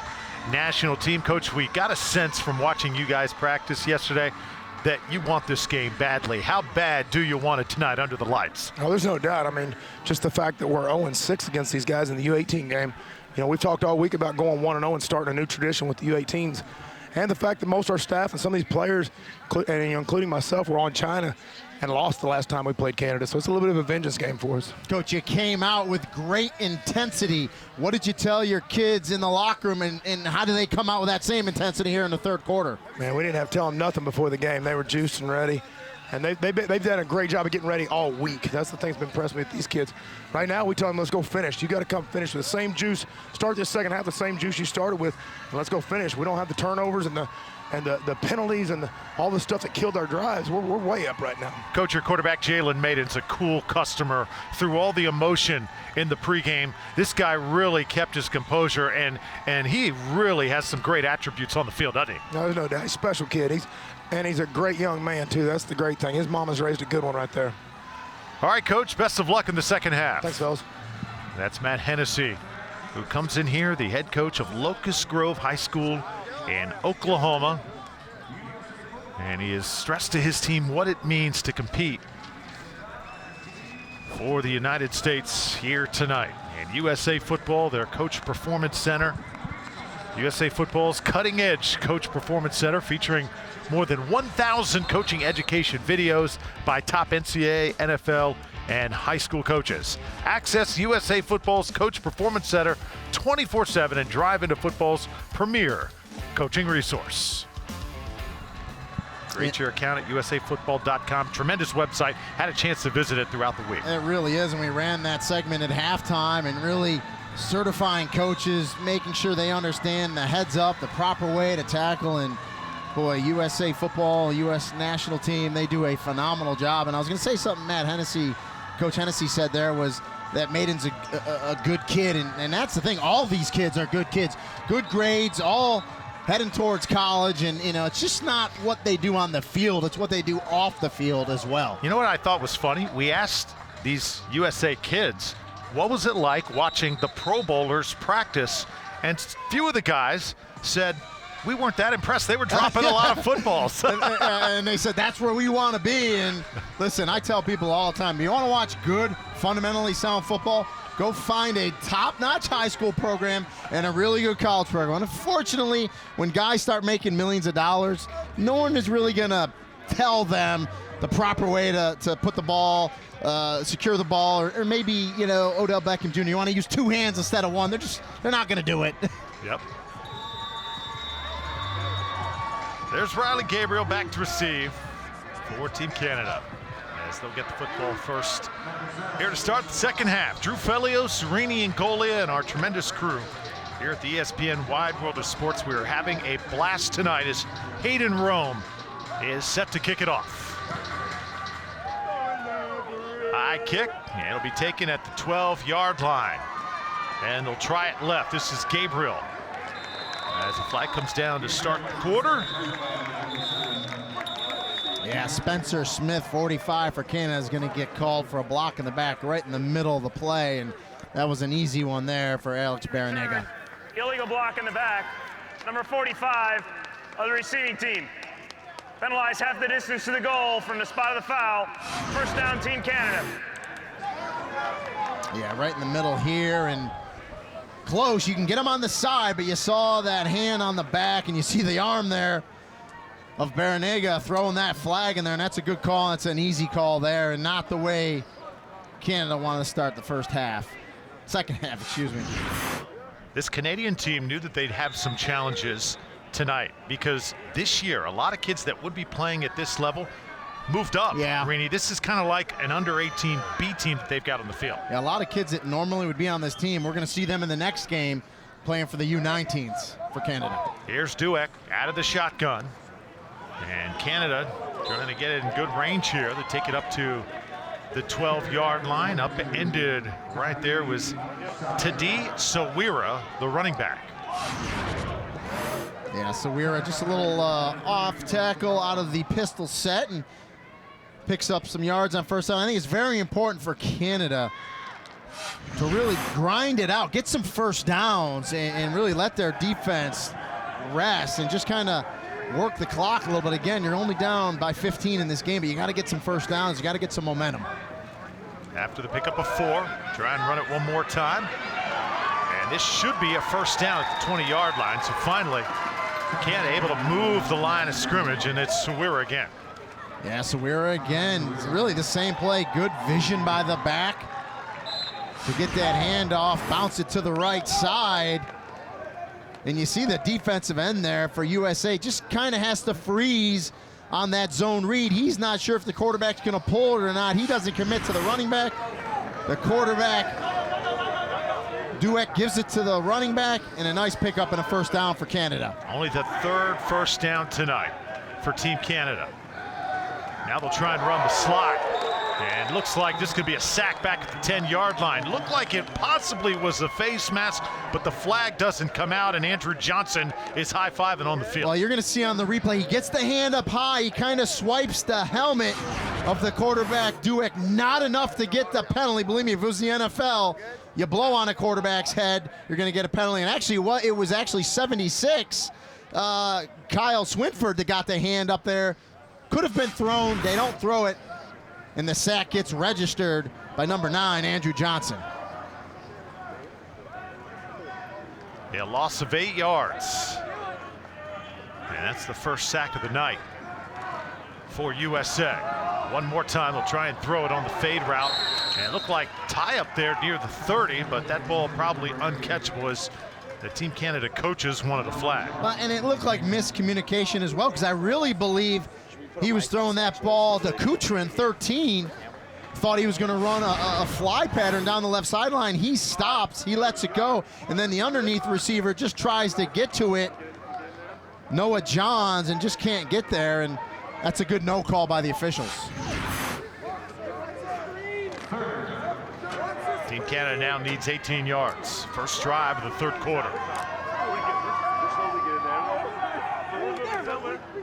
U.S. national team defense just had a fabulous night trying to keep Canada off the scoreboard. Here comes the avalanche, and it'll be a sack. They're going to roll at the 1-yard line.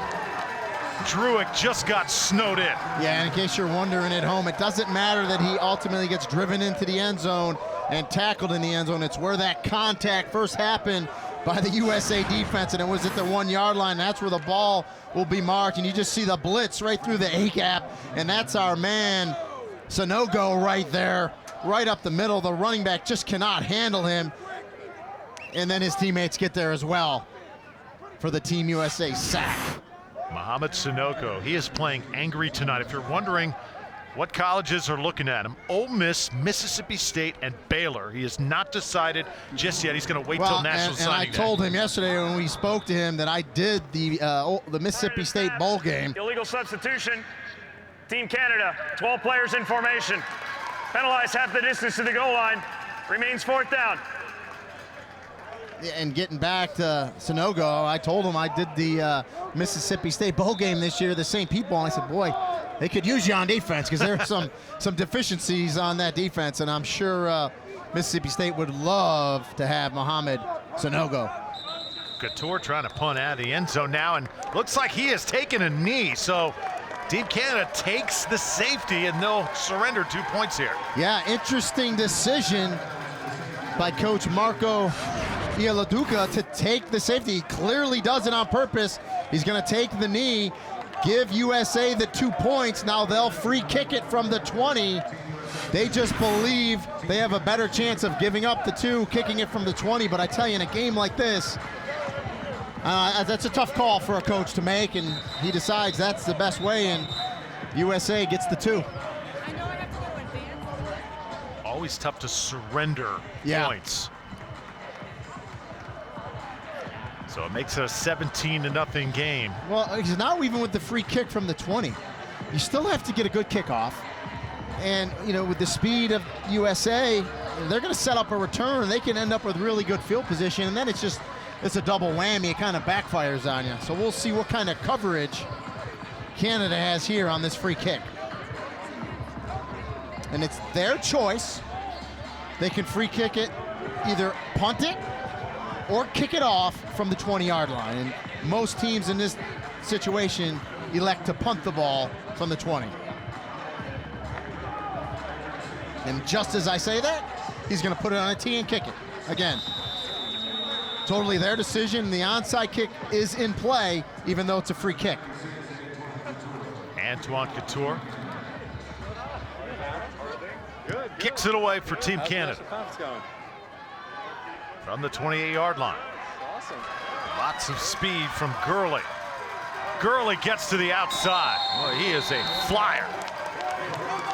I mean, so that's the thing right there, Drew. You give the 2 up, and then you kick it off, and Gurley returns it to the 43-yard line anyway. So USA's got great field position on top of getting the 2 points. And just a nice job. Gurley gets there and just ball in the proper hand. Good ball security, high and tight. Left hand, I love it. In the hand to the sideline you're running. Gets it to the outside with the speed, and just like that, 43-yard line for USA. Gurley out of Everett, Washington, Archbishop Murphy High School. The confident young man. Well, and he's one of those premium positions that colleges really like. He's a lockdown corner that has the skills as a return man as well. So you really love to see that out of your DBs. Jalen Maiden, ball on the ground one more time. Prior to the snap, false start, offense number 65. 5-yard penalty, 1st down. That's big number 65. He's had a great game so far. Will Bates has been in this program for a long time, and get this, great football player, Rini. He also loves to mow lawns. I could adopt him anytime. Of course, he played for Matt Hennessy at Locust Grove in Oklahoma, and the only issues he's had tonight are a few tough snaps. Maiden takes it ahead, get it near the 1st down marker, ridden down by Bryce Lewitzki. And Will Bates, he's one of those seniors and committed to Southern Nazarene University, a Division II. And you can see him, he's not a tall guy, but is he wide and stocky. List him at 6'1", 280, and you know, you got to be a smart player to be a center, especially in the college level. You make all the line calls, and Bates is a good one. Yeah, Southern Nazarene University recently committed there. A happy young man right now. Suiting up tonight for the U.S. national team. And we got a timeout on the field. Team USA, 1st time out of the 2nd half. This will be a media timeout. So Coach Hennessy and Coach Politnikoff will huddle the troops, and we'll step aside. 17-0. U.S. national team looking to add to the lead.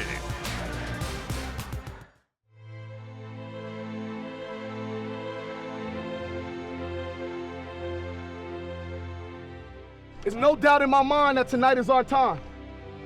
So we're gonna celebrate tonight. We're gonna celebrate Independence Day tonight. Repeat after me. If every member on this football team felt like me, what kind of a team will this team be? I represent this country, and I represent my last name. With one goal and one aim, to have fun and to win games. So this right here, it's my time. It's in my heart. It's in my mind. I work real hard to get my shot. So this right here, it's turn up time. It's turn up time. It's turn up time. It's turn up time. It's turn up time. It's turn up time. It's turn up time. It's turn up time. Hey, 1, 2, 3, turn up.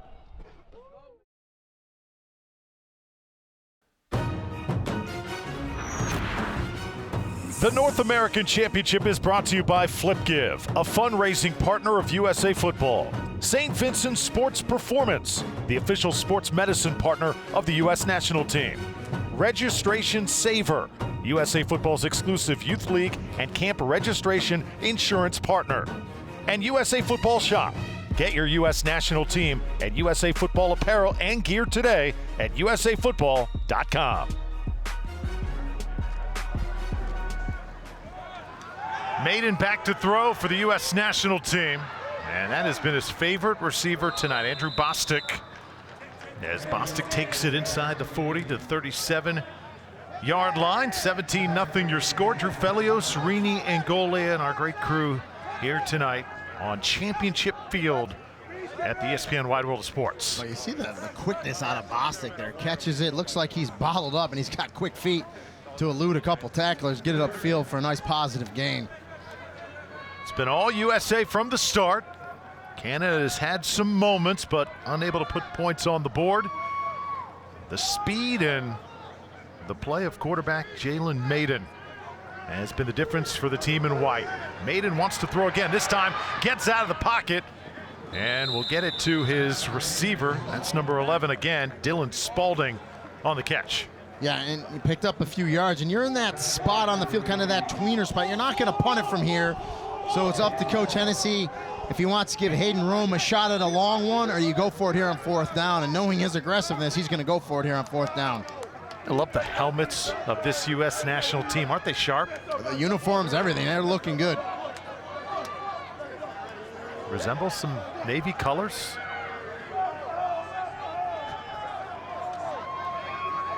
A little bit of shine there. 4th and 1 now. And taking it himself right up the gut. Maiden picks up a first down. And you just love the exotic formation, and really looked like the formation they started the game with. And by doing that, it spreads out the Canadian defense. They have to respect the outside of the field with a formation like that. Then a simple shotgun snap, good blocking up the middle, and they say, Maiden, go get me 1 yard. Rini, you got 5 days to get in as much as you can. So credit this coaching staff, because it's almost like a checklist, right? Like, sure. You have to realize, okay, what do we have to play in this game? Not to mention, these kids haven't played with each other before, so it makes it that much more difficult, but this staff has done an exceptional job. Canada digs in, 1st down and 10, fresh set for USA. Maiden is going to get tackled behind the line of scrimmage. Flag does come down, though. We'll check and see what that is. Riley Gabriel celebrating for Team Canada. It's a 15-yard. Take him back or decline.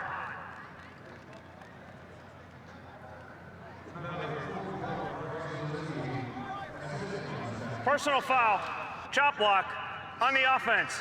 That penalty is declined. 2nd down. Well, I'm surprised they declined it, because I'd want to take that 15 there if I'm Canada. And you're going to see the chop blocks to the left of the screen. You had a guy engaged up top, one go low, and I was going to say before the penalty that really that's the first time tonight Jalen Maiden really made the wrong read. I thought he would have given it to his running back Lance Jones that time. He keeps it, gets tackled, and Canada declines that penalty. I'm surprised. I thought they'd take the 15. So manageable at 2nd and 13. Sure. Maiden unloads again, near side, And it's his man, Spalding, who has just been dynamite here tonight. And you almost wonder for Canada if it's just reflectionary to decline that, because remember, in Canadian football, you only have 3 downs. So you may decline that in Canada because 3rd down up there is like 4th here. They don't. They think the down's important, and you see what happens on this next down. They don't take the penalty. USA picks up the 1st down. That's the biggest adjustment they said they had to make yesterday. Close to picking up the 1st down, excuse me. So spot at the 20. They're about 1.5 yards shy of picking that one up. Yeah, it's not just an adjustment for the players. It's an adjustment for the coaches to coach in the American style of football. 3rd down and 2 now. Right side is open. You see they line up 48 there, and they run Maiden right in that spot. Jalen Maiden takes a blow, spins to the 10-yard line before Zimmerman plants him there. And we saw that play earlier in the game. That's just a sweep to the right, a power sweep, if you will, with Maiden just keeping it. Gives you an extra blocker in the formation. They go to the right, and they pick up the 1st down. In 2016, USA Football provided nearly $2 million in grants to high schools, middle schools, and youth organizations. USA Football awards annual grants for new football equipment, AEDs, synthetic turf fields, and disaster relief assistance. Learn how to apply for a USA Football grant by visiting usafootball.com/grants. Just been a fabulous week here at the site of the Pro Bowl, watching the USA Football program along with the best players in Canada practice throughout the week. We have a player down right now, and let's see if we can see where that injury happened. Yeah, it's Ryan right Betts, there. yeah, the fullback 40 right there, kind of gets rolled up on, and that's a common play in football when you're blocking, and happens a lot, and hopefully Betts is okay as the training staff will take him off and look at him. Rini, I know that can happen on practically any play, but if you are a young player, what steps can you do to minimize the chance of it happening? A great question, Drew. Keep driving your feet. Keep blocking the guy. Now, it's tough on the sideline because, what are you going to drive the guy and block him out of bounds, and inevitably someone's going to throw a flag. But the biggest thing you can do around piles is just keep your feet moving and driving, and that's your best chance to keep a leg from getting rolled up on. But in the game of football, that is a prevalent play that we see a lot. O'Brien Betts is okay. Maiden winds up, goes to the fade, and it's incomplete. Was looking for Spalding. Spalding's got great size over there, as he is 6'2", can jump out of the ceiling as well. And the thing that I was impressed with Spalding as well is his thickness, his frame, and only a junior goes listed at 6'2", 205, and he's going to grow a little bit more, but good size, good frame, and that's college coaches like those bigger receivers because what it does is it causes matchup problems against traditionally smaller defensive backs. Now we're seeing colleges start to get bigger defensive backs now. These kids that are 6'1", 6'2", that in the old days would be safeties that are now corners. Brings up 2nd down now. Ennis in motion, and they try and get him out there in space. Ball will come out. We'll say it's incomplete at the 10-yard line. Yeah, and you saw Maiden kind of smack his hands there. That's one there. Just take a deep breath, take an extra count, because if he gets that to Ennis in stride with that field in front of him and his speed, he's got a good opportunity to make a play in space and try to score there. When it comes down to it offensively, really what you want to do, it's all matchups. You want to get the ball into the hands of your skill players, your athletes, your speedsters in space, because that's the hardest thing to do in football is tackle one of those guys one-on-one. Tanner Schmeckel now digs in for Team Canada. Big play here. As Canada going to try and hold the U.S. national team to 3. Trying to get out of trouble. Maiden is going to be taken down at the 10-yard line. The ball comes out. Looked like he got it back, though, and if he did, he is very fortunate. And he does have it there. Yeah, and 58, Gabriel Peltier for Canada did a great job. He put the initial pressure on Maiden up the middle here, but watch, he doesn't give up on the play. He keeps running. He's gonna be the one who comes in and knocks this ball loose right there. Just can't grab it. Maiden's able to fall back on the ball as it kind of falls into his lap, and it'll at least give USA an opportunity here to put 3 more on the board. Hayden Rome now from the right hash. He's going to have to really kick this at an angle here to get it through. And if you're wondering, those hashes tighter, and that's where they're going to move the ball inside there, and kind of had them on the wrong hashes out there. They'll move it inside, and there's a kicker that's going to be much more happy with this angle, or lack thereof, I should say. 28-yard attempt for Hayden Rome. Kicked one earlier from 35, and he's got a good-looking leg. That is up with no questions asked, and good. So 20-0, the lead extended for the U.S. national team. The kicker, Hayden Rome, having a little fun. Well, you know, so Canada took the safety, and they end up holding USA to a field goal. So, in essence, they give up five points in that change of possession there. Heard Coach Hennessy talk about that China trip last year. His team was there for 3 weeks, played every 3 days. It was a grueling trip. He said the Canadians were older, they were bigger, stronger, maybe even a little bit faster. His team fought like heck. They were able to beat them once, but in that championship game, could not get the W, and it's kind of stuck with him ever since. It's no doubt stuck with him, and he's carried it to this day here, and he's an intense coach. He's a very good coach, and you know, teams, especially teams like this, national teams that are put together and, you know, only together about a week, they oftentimes will take the identity of their head coach, and if their head coach is intense and he's that type of guy, boy, they're gonna react to that, and I think that's why they've come out and played the way they have almost through 3 quarters in this game. Not to mention he looks tough, like he can kick your butt, so you're gonna listen to him. Great staff as well. Talked about Coach Biletnikoff, also Bill Williams, defensive coordinator. As U.S. national team looks like they've got it at midfield.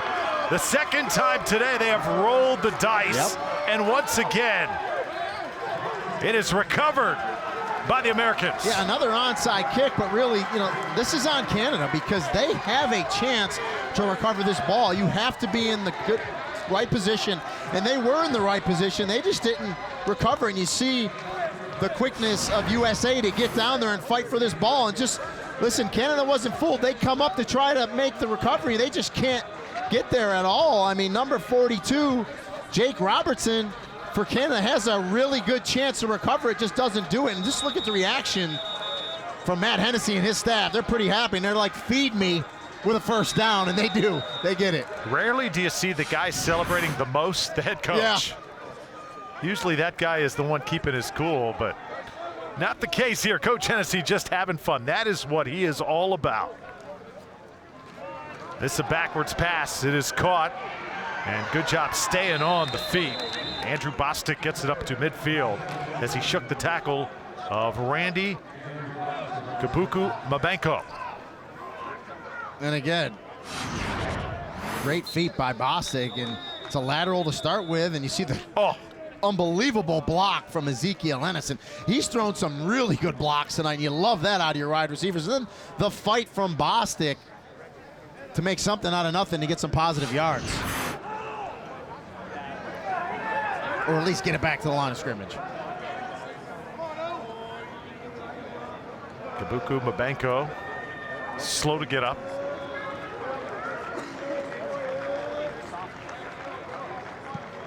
Help to the sideline now. And second down for USA. It's been all red, white, and blue tonight. And as the third quarter winds down, Jalen Maiden, how about some reverse action? This one's going to be swallowed up. Big number 92, William DeGagne, there to eat it up. And give credit to Bryce Lewinsky, 44 for Canada. He stays home, sets the edge. He's going to step upfield. He's not fooled. Turns him back inside so his teammate can finish him off. Big William DeGagne, defensive lineman, 270 pounds, out of Quebec. Canadian fans asking for their team to play inspired here. More play action for Maiden. Wants the home run. It's dropped Dylan Spalding had a touchdown in his grasp. That's the first mistake he has made tonight. Wow, and Spalding wants that one back. Beats the defensive back by a couple steps. Maiden puts it out there for him. Kind of back shoulder fades it. And that's a tough catch for a receiver. Spalding, though, knows he needs to adjust to this ball and make this catch, because when you're Maiden, that's where you want to throw the ball. You don't want it wandering into the middle of the field, so there's no chance for a safety to come over the top. You want that ball to fade to the outside. Tough catch for Spalding, but boy, you have to make it, and he knows that. So 4th down, 15. And again, Maiden is in the shotgun here, and he'll do a quick kick. This ball just hanging in the air. And I see some crushing blocks on the special teams. And it'll be down at the 20-yard line. USA thinks they've got it. Yeah, well, it'll be interesting what the call is, because Canada went in there and tried to touch it. They don't need to touch it. We'll see what the call on the field is. They're going to talk about it. Now, there's no replay in this game unless they call a targeting penalty. Other than that, nothing is replayed. And they're going to call it down by USA. Ruling on the field. Canada ball. As a member of the receiving team was forced into contact with the punt by a member of the kicking team. By rule, that touching is ignored. 1st down. So they're saying Canada touched it first, but he was forced into the ball. That is a rule. You cannot do that. Does not make it a live ball. Canada's football. And I like how the officials got together, talked about it, and made sure they got it right. Andreas Dueck still at quarterback for Team Canada. Sawera can't get upfield. Taken down at the 15-yard line. And if you notice that time, the running back started going forward. That's legal in Canada, illegal in America. And that's the tough thing for the running backs, and we'll see if that's what the flag is.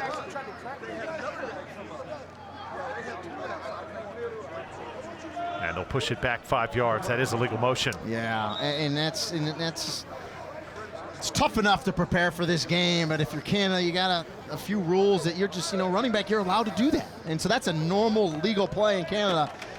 Just tough there for the running back, and he'll get hit with the penalty.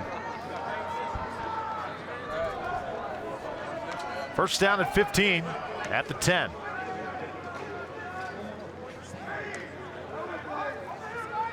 Back to throw is Dueck, trying to go long, and it's intercepted. Just outside the 40-yard line, Jacob Lang said it's the biggest game of his life tonight, and he just made one of the biggest plays. Well, he played that perfectly from the safety position. Gurley had the coverage underneath. Lockdown coverage. It forced the throw long by Dueck, and watch the safety, Jacob Lang, just come over the top, play center field. Look at the ground he covers. That ball in the air, makes the catch, keeps his feet in bounds, and a nice interception for that young man.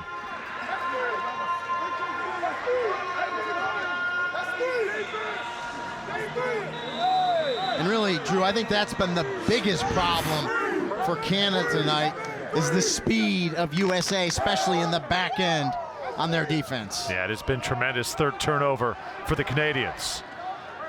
And now USA goes back to the run. Alec Meza on the carry. And Zach Green takes over at quarterback for the U.S. national team. Canada still playing tough defensively. And they're a tough group. We talked to both coaches, U18, U19. They both said, no matter what happens tonight, our players will play their hearts out until the final whistle. Yeah, throughout the week, Team Canada said that their time in the film room, in the meeting room, was even more important than their time on the field together, because they really got a chance to get to know each other. But tonight, this U.S. national team, they are tough to deal with. Defense making play after play. Jacob Lang, the latest. It's 20-0 headed to the 4th quarter.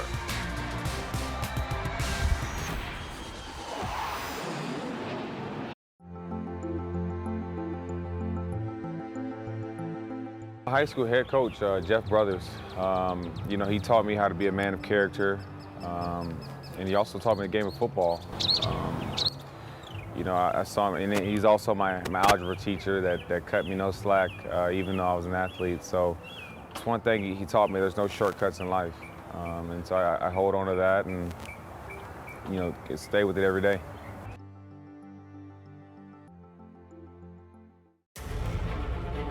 What does it take to become elite?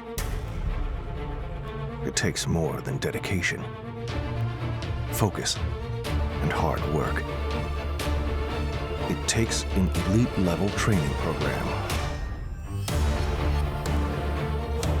Customized, sport-specific, online. Your perfect workout every time. That's Volt Athletics.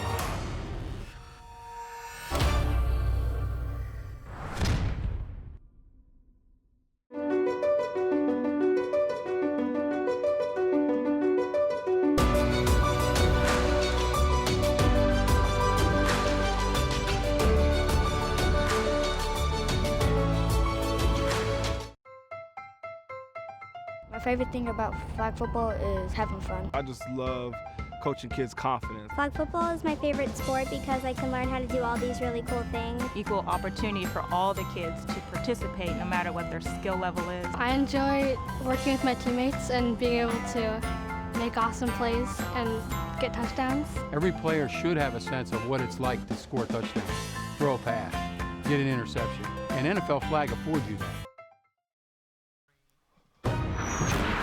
The North American Championship is brought to you by Shadowman Sports. Better every rep. Physio Control, the exclusive AED provider of USA Football. Seed Sports, the official uniform provider of the U.S. national team. And USA Football Parent Center. Visit usafootball.com/parent and get your free USA Football Parent Guide today.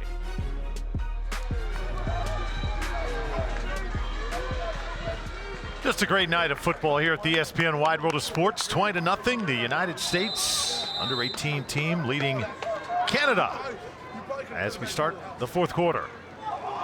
Zach Green, the quarterback, will go down here to start. As 88 was there, Jacob Spencer to take him down. And we got another flag. Legal motion on the offense. Player is moving forward at the snap. That penalty is declined. Third down. That's a penalty you think you'd see from Canada, not USA. And the one thing you can tell with the lack of work is the quarterback-center exchange from underneath the center. And there's no doubt Bates is really firing that ball back there. And those quarterbacks have to stay in and underneath and make sure they receive that snap before pulling out. Have a third down, a little more than 5 here, and a good chance to see Zach Green at work. Says he idolizes Drew Brees. And kind of throws like him as well. To the sideline, that is a dart right at Dylan Spalding. And the thing I like about Zach Green, he's a big quarterback, 6'4", 200-pounder. Throws it very nicely, nice delivery. Only a junior from Chesapeake, Virginia. And you like those big quarterbacks, good broad shoulders, nice arm strength. And right there, throws a BB on third down to keep this drive alive. Grassfield High School represented here tonight. 15th first down of the game for USA. As they'll spot the ball at the 32. Coach Yedeluka for Team Canada. Not much has gone right for his squad tonight, but they play on. Fake this one to Innes, dump it over the middle, and that's a big shot. And the ball comes out, and it's in the hands of Dylan Zimmerman. It'll be Canada football. So something goes right for the boys in red here tonight. Maybe that's a spark. And we talked about them not quitting as the Canadian defense sniffs out that middle screen there. Put the big hit on the running back, Lance Jones. The ball's gonna get stripped out. It's on the ground and recovered. Good pressure. See if it's caught there. You know, that's one of those tough ones. It was ruled a reception on the field. There's no replay. The ball gets to the ground. Canada recovers it, and that's a big play for that defense. Now they'll come right back with a run. That's where this USA defense has just been so tough to penetrate throughout the night. Andrew Johnson on the stop, also 35 there. That's Shamari Hayes. And to me, really, you know, although the offense has put up 18 points, you have the 2 points for the safety, the difference has been the defense of USA. I mean, they've been dominant back end, defensive front as well. The linebackers running the ball, and really Canada offensively has just not been able to handle the USA defensive unit.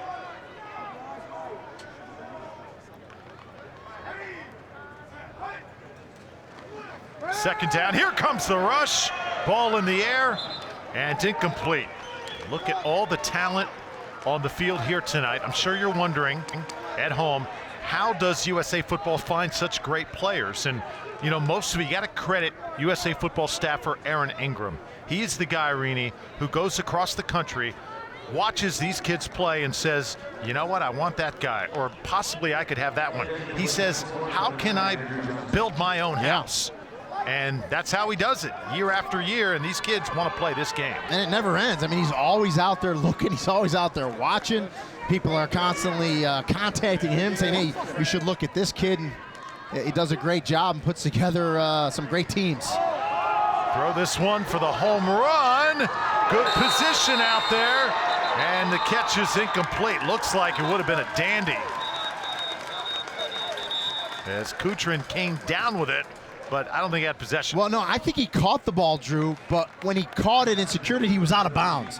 And the official was right there, and he made a great call. It was a great catch. Offside. He was just out of bounds. Number 22, defense. 5-yard penalty, third down. Lofton gets called for the offsides. That'll give Canada 5 yards, and we'll see. And you see him right there, bottom of the screen, right on the 40. That's where the offside is called. That's Demetrius Lofton, and just lined up offsides. And that, you just can't do that. You got to look down the line of scrimmage. You got to back up there.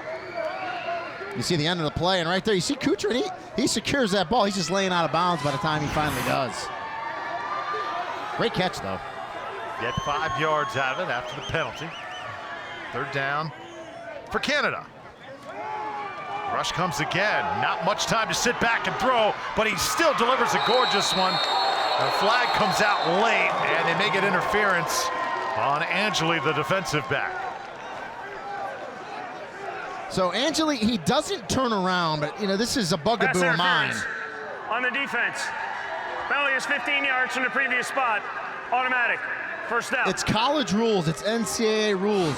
You can face guard as long as you do not contact the receiver. Okay? You can completely face guard. So let's take a look at it here. Yeah, that's a bad call because you do not have to turn around and play the ball in college. He's got his left hand on him there. Okay. From that angle, I see what the official was looking at there. That left arm contacted him without him turning around to play the ball. I can see the official throwing the flag in there. Tough, but I can understand why. But too many times people say he's face guarding. In college football, you do not have to turn around and play the ball as long as you do not contact the receiver. High school football, different story. Face guarding is pass interference. There's the penalties for USA, 13 for 91 yards, and there's another one. Although this time they say it's going to be on the guys in red.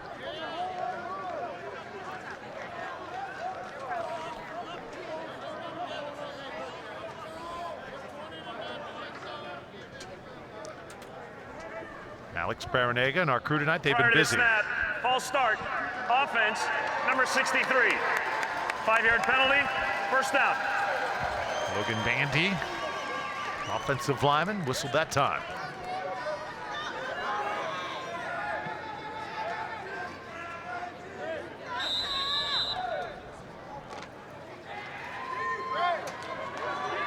So first down at 15 from the 45. The one thing you know, Canada does not want to be shut out here in this game. Here comes the pressure, and he is swallowed up. Out of nowhere, Noah Taylor shoots and sacks the quarterback. And Taylor, the defensive end out of Rockville, Maryland, the Avalon School. He's lined up on the left side. No one kicks back to block him for Canada. He's got a free run at the quarterback, and he gets there and finishes him off. Only a junior. You see the slender build, about 180 pounds, 6'2", but as I said, a junior, a young player that'll build in to that frame. Got to correct you, Rini. How about 6'5"? Yeah. That is a massive frame. Once he fills out, look out. 2nd and 24, pressure comes again. Oh, right now, the defensive line for USA, they are firing off the football. Yeah, and they're just pinning their ears back, and they're getting after it, trying to get Dueck for the sack. And again, that's been, to me, one of the best players for USA today is that corner. Anthony Gurley really been all over the place. A lockdown corner, hasn't given up a reception on his side, and had a couple nice returns tonight as well. Canada's not converted a 3rd down tonight. Gurley continues to shine. He is here from the West Coast out of Everett, Washington. Need 24 here as the USA crowd chants defense. Here comes the blitz again. Incomplete. Trying to go to that far side where William Marchant was, and Marchant is a superstar offensively for Canada. He fumbled the ball at the very start of the game, Rini, and he has been quiet ever since tonight. Yeah, I mean, he was open there on the underneath route, but again, the pressure is getting to Dueck so quick, forcing him to throw the ball before he wants to, and that one's overthrown. But even if they complete that pass, if you're USA, that's fine with you. You come up and make the tackle when it's 3rd and 24. Here comes the pressure. Get the kick away easily.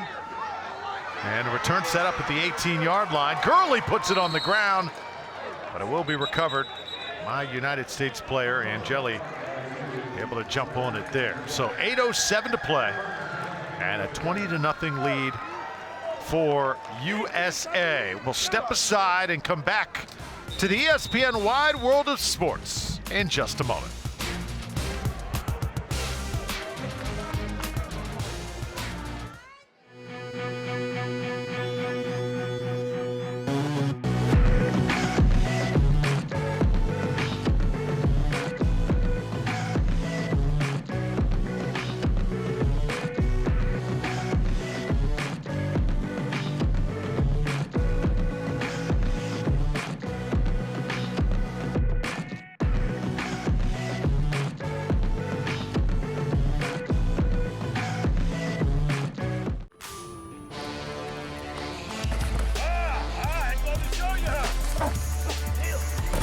Good job. Good job. Good job. Nice. Good job. Here. Go, go, go, go, go, go. Keep it in. Keep it in. That's the way they celebrate it. I can't hear you. What's the difference between a good defense and a great defense? Seen some great football tonight here in the Under-18 North American Championship. Canada and the United States locking horns. Drew Felios, Rini and Golia. Zach Green under center for the home team. Green tries to unload it and goes to the far side of the field, incomplete. Right there, the intended target was Gavin Dunham. Dunham is a guy he's a character. Number 42 says that Mr. Gronkowski is his favorite player, and get this, wants to be an executive chef when he's done playing football. That's a great career, you know, going to be able to make that good food. But you know, if you're going to be a character, Gronkowski's the right tight end to emulate. New England Patriots in the Super Bowl once again. Without Gronkowski. That's right. Still able to get there. It's amazing what they do year after year, even when their best players are not playing. And it's going down that time is Andrew Bostic. Under 8 to play now. Well, you know, Drew, we've called a bunch of games together, and you often hear me say there's nothing more dangerous than a player with a chip on his shoulder. Tom Brady has played with a chip on his shoulder ever since he came out of Michigan. You know, it doesn't matter how many Super Bowls he's won, he always plays that way, and I just don't know how you ever bet against that guy. and he's played that way. Remember when he had the injury and he missed half a season or most of the season, came back the next year, played with it. Then you had the controversy, Deflategate. Yeah. Came back, played with it again. And he keeps finding reasons to have a chip. USA playing with a chip on their shoulder tonight. Open and caught. No, incomplete. Ezekiel Ennis would have had a great one, and the crowd knew it.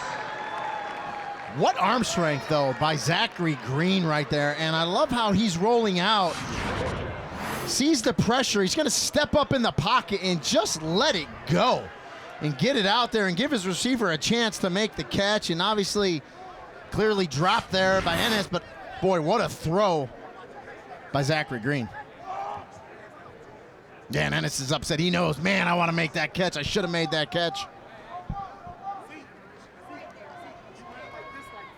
So 4th down, another punting situation for the U.S. national team. Looks like they're going to try and hit one here. Throw it towards the sideline. The ball is caught with the feet in. And they will say it's a catch. And keep in mind, no instant replay in this game. I mean, but how about the call?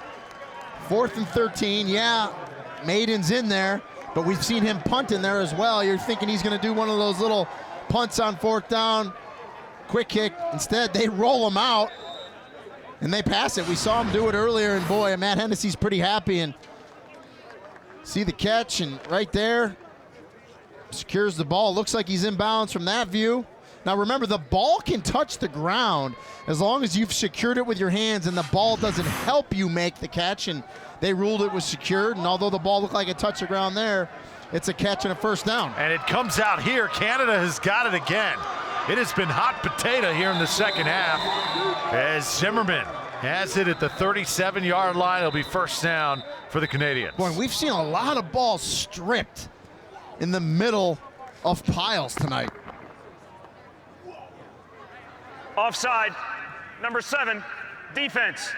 Penalty is 5 yards, remains 1st down. So wipe away all of that. That's killer, because you finally make that big play. You're going to get the ball back in good field position.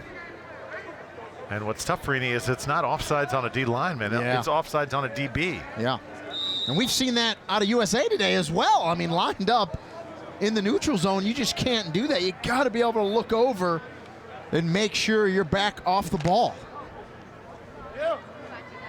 Players playing with a lot of adrenaline tonight. Lots of pride at stake.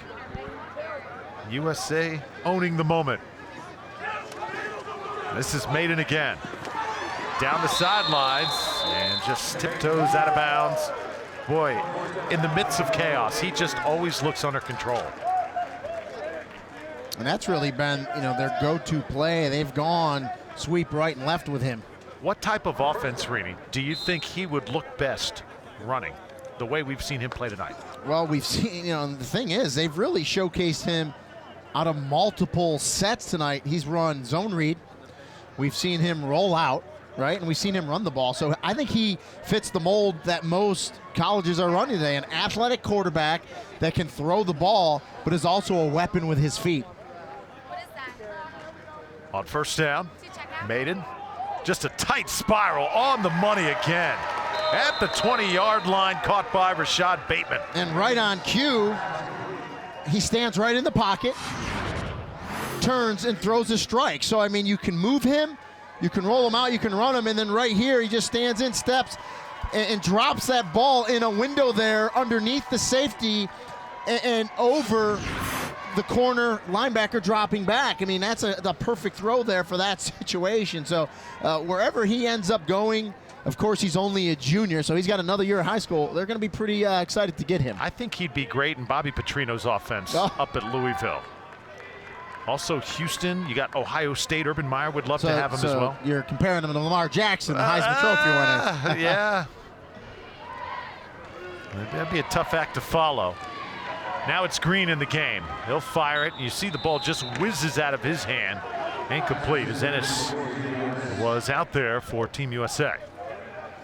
Yeah, and Green took a big hit there as he let that one go, kind of sailed on him to his receiver.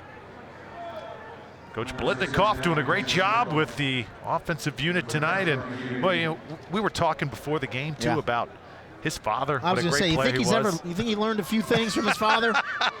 Just a few? What a player. His dad, one of the greatest receivers in NFL history. Of course, you remember him from those old Oakland Raider highlights. And, of course, we're a little older, so I definitely remember him. Blitnikoff Award awarded every year to the best receiver in the country. Lance Jones will take it up to the 15-yard line. You know, one of the guys on our crew, our director, Skip Hill, was reminiscing about watching Blitnikoff play back in the day, all the great catches he would make for Florida State University and also the Raiders eventually. One of those old school guys that some of the millennials don't know much about. I was going to say, you know you're getting old. And us too, Skip, when in the camera meeting with your cameraman, you got to ask him, you guys know who Fred Blitnikoff was, right? So I'm right with you. That's funny. Because I'm sure there was guys that didn't know. Well, I mean, you played with some guys. I mean, we were talking with some of these USA players yesterday, and you were talking about playing with Thurman Thomas, the Buffalo Bills. Andre Reed, talking to receivers, played with Andre Reed as well. Bruce Smith. These guys definitely had their own style, didn't they? Hit by Bruce a couple times. Is that why you retired so early? No, I retired because they didn't want me anymore. Second timeout. Well, we still want you here, Reedy. It's been a fun night. And we still got one game coming up a little bit later. The under-19s will take the field here at the ESPN Wide World of Sports. Just a gorgeous place to be if you've never been here. So many great events throughout the year, and every single night you can watch that happening where it is going on right now. The players reacting, they're loving it. The fireworks going off here where dreams come true every single day. Happiest place on earth. I mean, it's the hallmark of Disney, the fireworks every single night, and it's a special place.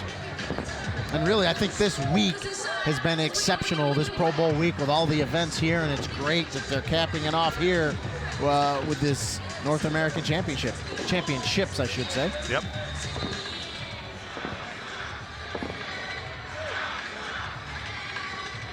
So 3rd down and 5. Now try and just toss this one out. This is Ennis getting his hands on it once again. Now lunge forward and try and pick up a 1st down at the 10-yard line. Going to depend on the spot here.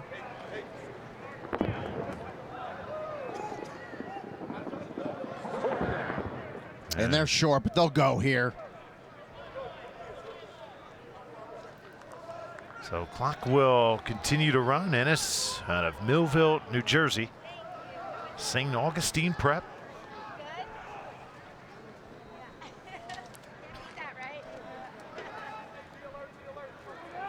Green will stay in and work out of the shotgun. 4th down and 1.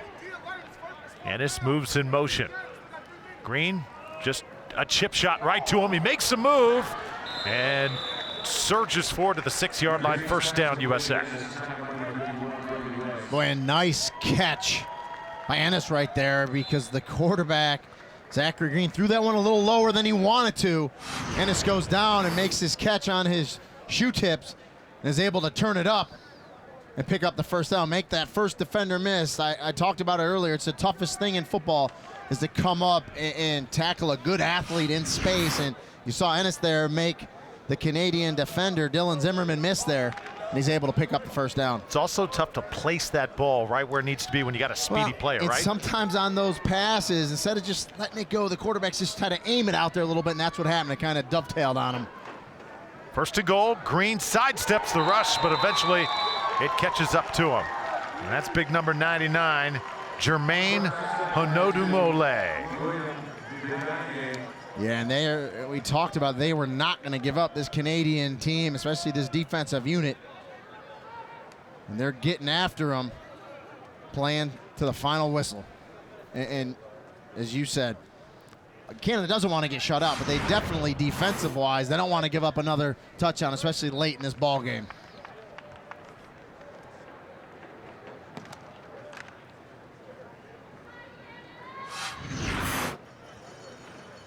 Second down. Take a look at big Jermaine. Oh, he is a beast.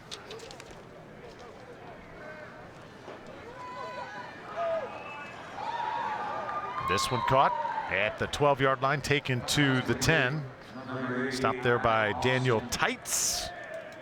Number 88 able to reel it in. Alec Austin makes another catch. Yeah, Austin's made a few nice catches tonight, and Green rolls out that time. He's got pressure in his face, but gets it off to his tight end for the completion.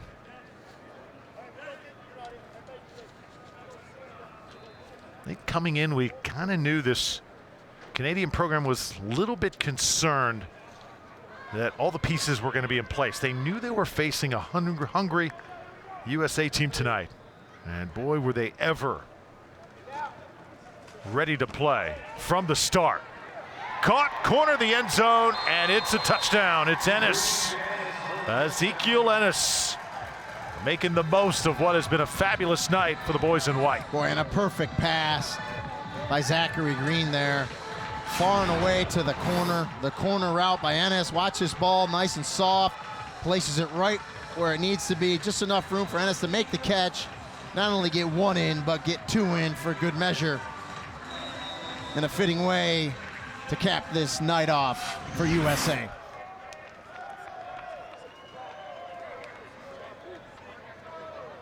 All hugs on the sideline. And now Sanogo's going to get a shot at a two-point conversion. Going to be denied here.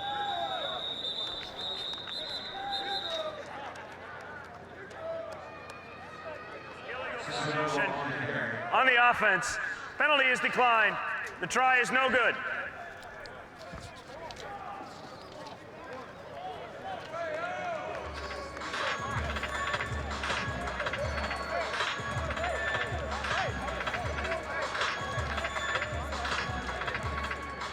Well, Sanogo making a lot of plays on defense. They try to sneak him in there to get a two-point conversion. Just doesn't happen. And looks like we got a Gatorade shower in the making here for the U.S. national team. It's a little chilly tonight for Orlando, so I wouldn't want this on me, but I gotta believe Matt Hennessy will not feel it one bit. Noah Ferguson and Gavin Dunham teaming up here. You know, there's an art to doing that. You gotta be quick. You also gotta be efficient. And you gotta have other guys that are kind of, you know, talking to the coach. And there it is. Well, they got the coordinator. It's been a great night for him. And defensive coordinator Bill Williams just done a great job. His team has been prepared. There was nothing that Canada threw at them that they could not deal with here tonight. Let's shake that one off.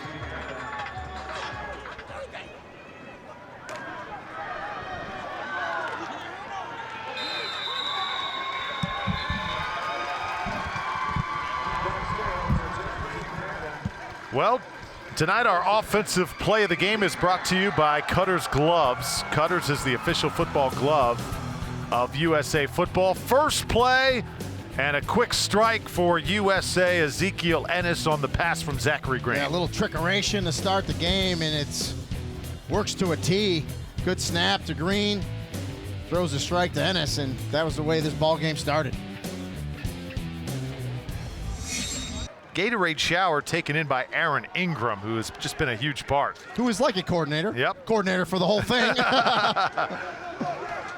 And now Canada able to grind up some real estate. That's actually the biggest play offensively of the game for these guys in red.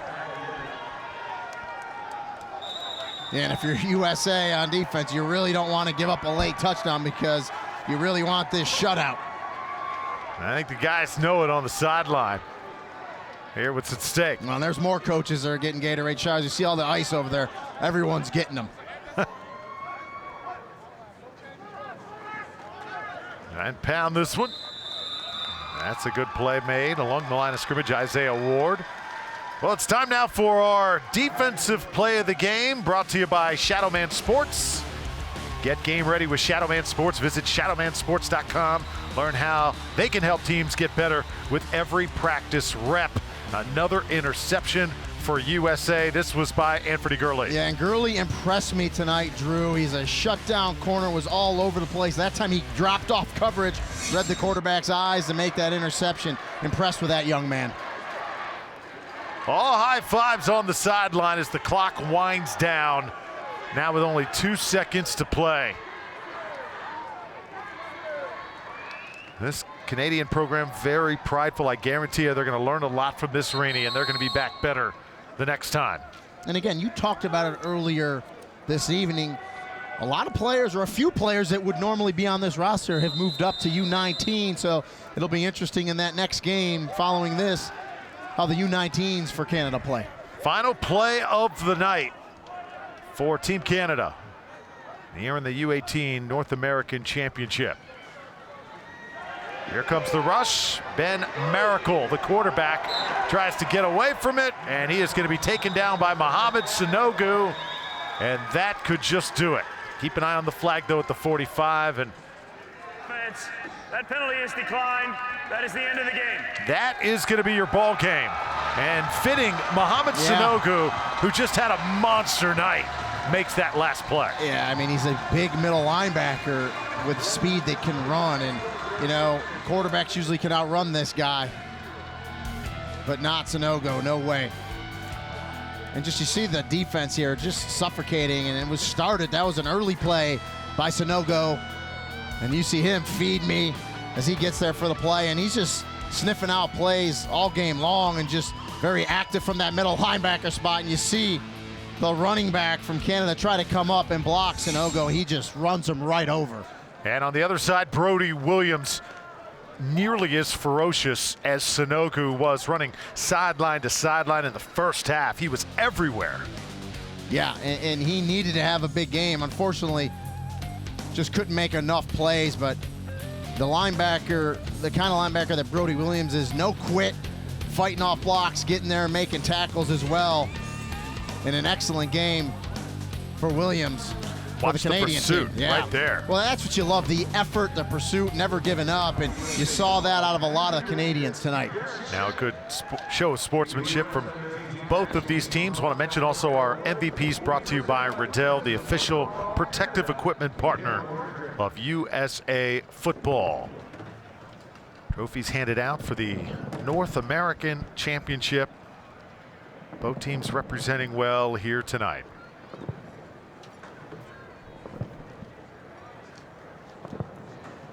As the fireworks. Yeah, I was gonna say fitting, right? Fireworks in the still background. Going off. Some of the players looking up at the sky as and Brody Williams awarded for Team Canada. They'll have a nice souvenir to take home. And well deserved. He played his tail off tonight and made a bunch of plays. And unfortunately for him and his teammates, just USA too much to handle tonight.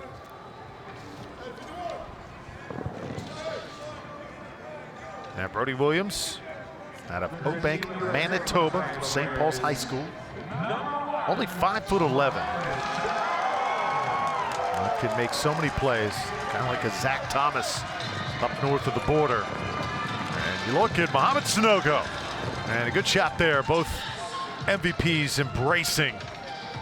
And keep in mind, Sanogo has 3 choices: Ole Miss, Mississippi State, and Baylor. Expected to make his decision in just a few days. Yeah, in National Signing Day. Yeah, he said signing day he's going to make his choice. He's one of the ones that's going to wait, and you know, whatever school he chooses, they are getting a great one. And you know, he played middle linebacker here, but he's athletic enough and strong enough that you can move him around multiple in college. He can play that outside linebacker position. He can play middle. He can put his hand on the ground as well in Russia from a DN spot. He can do it all, and he's going to be a great get for the college program that he ends up choosing here on signing day.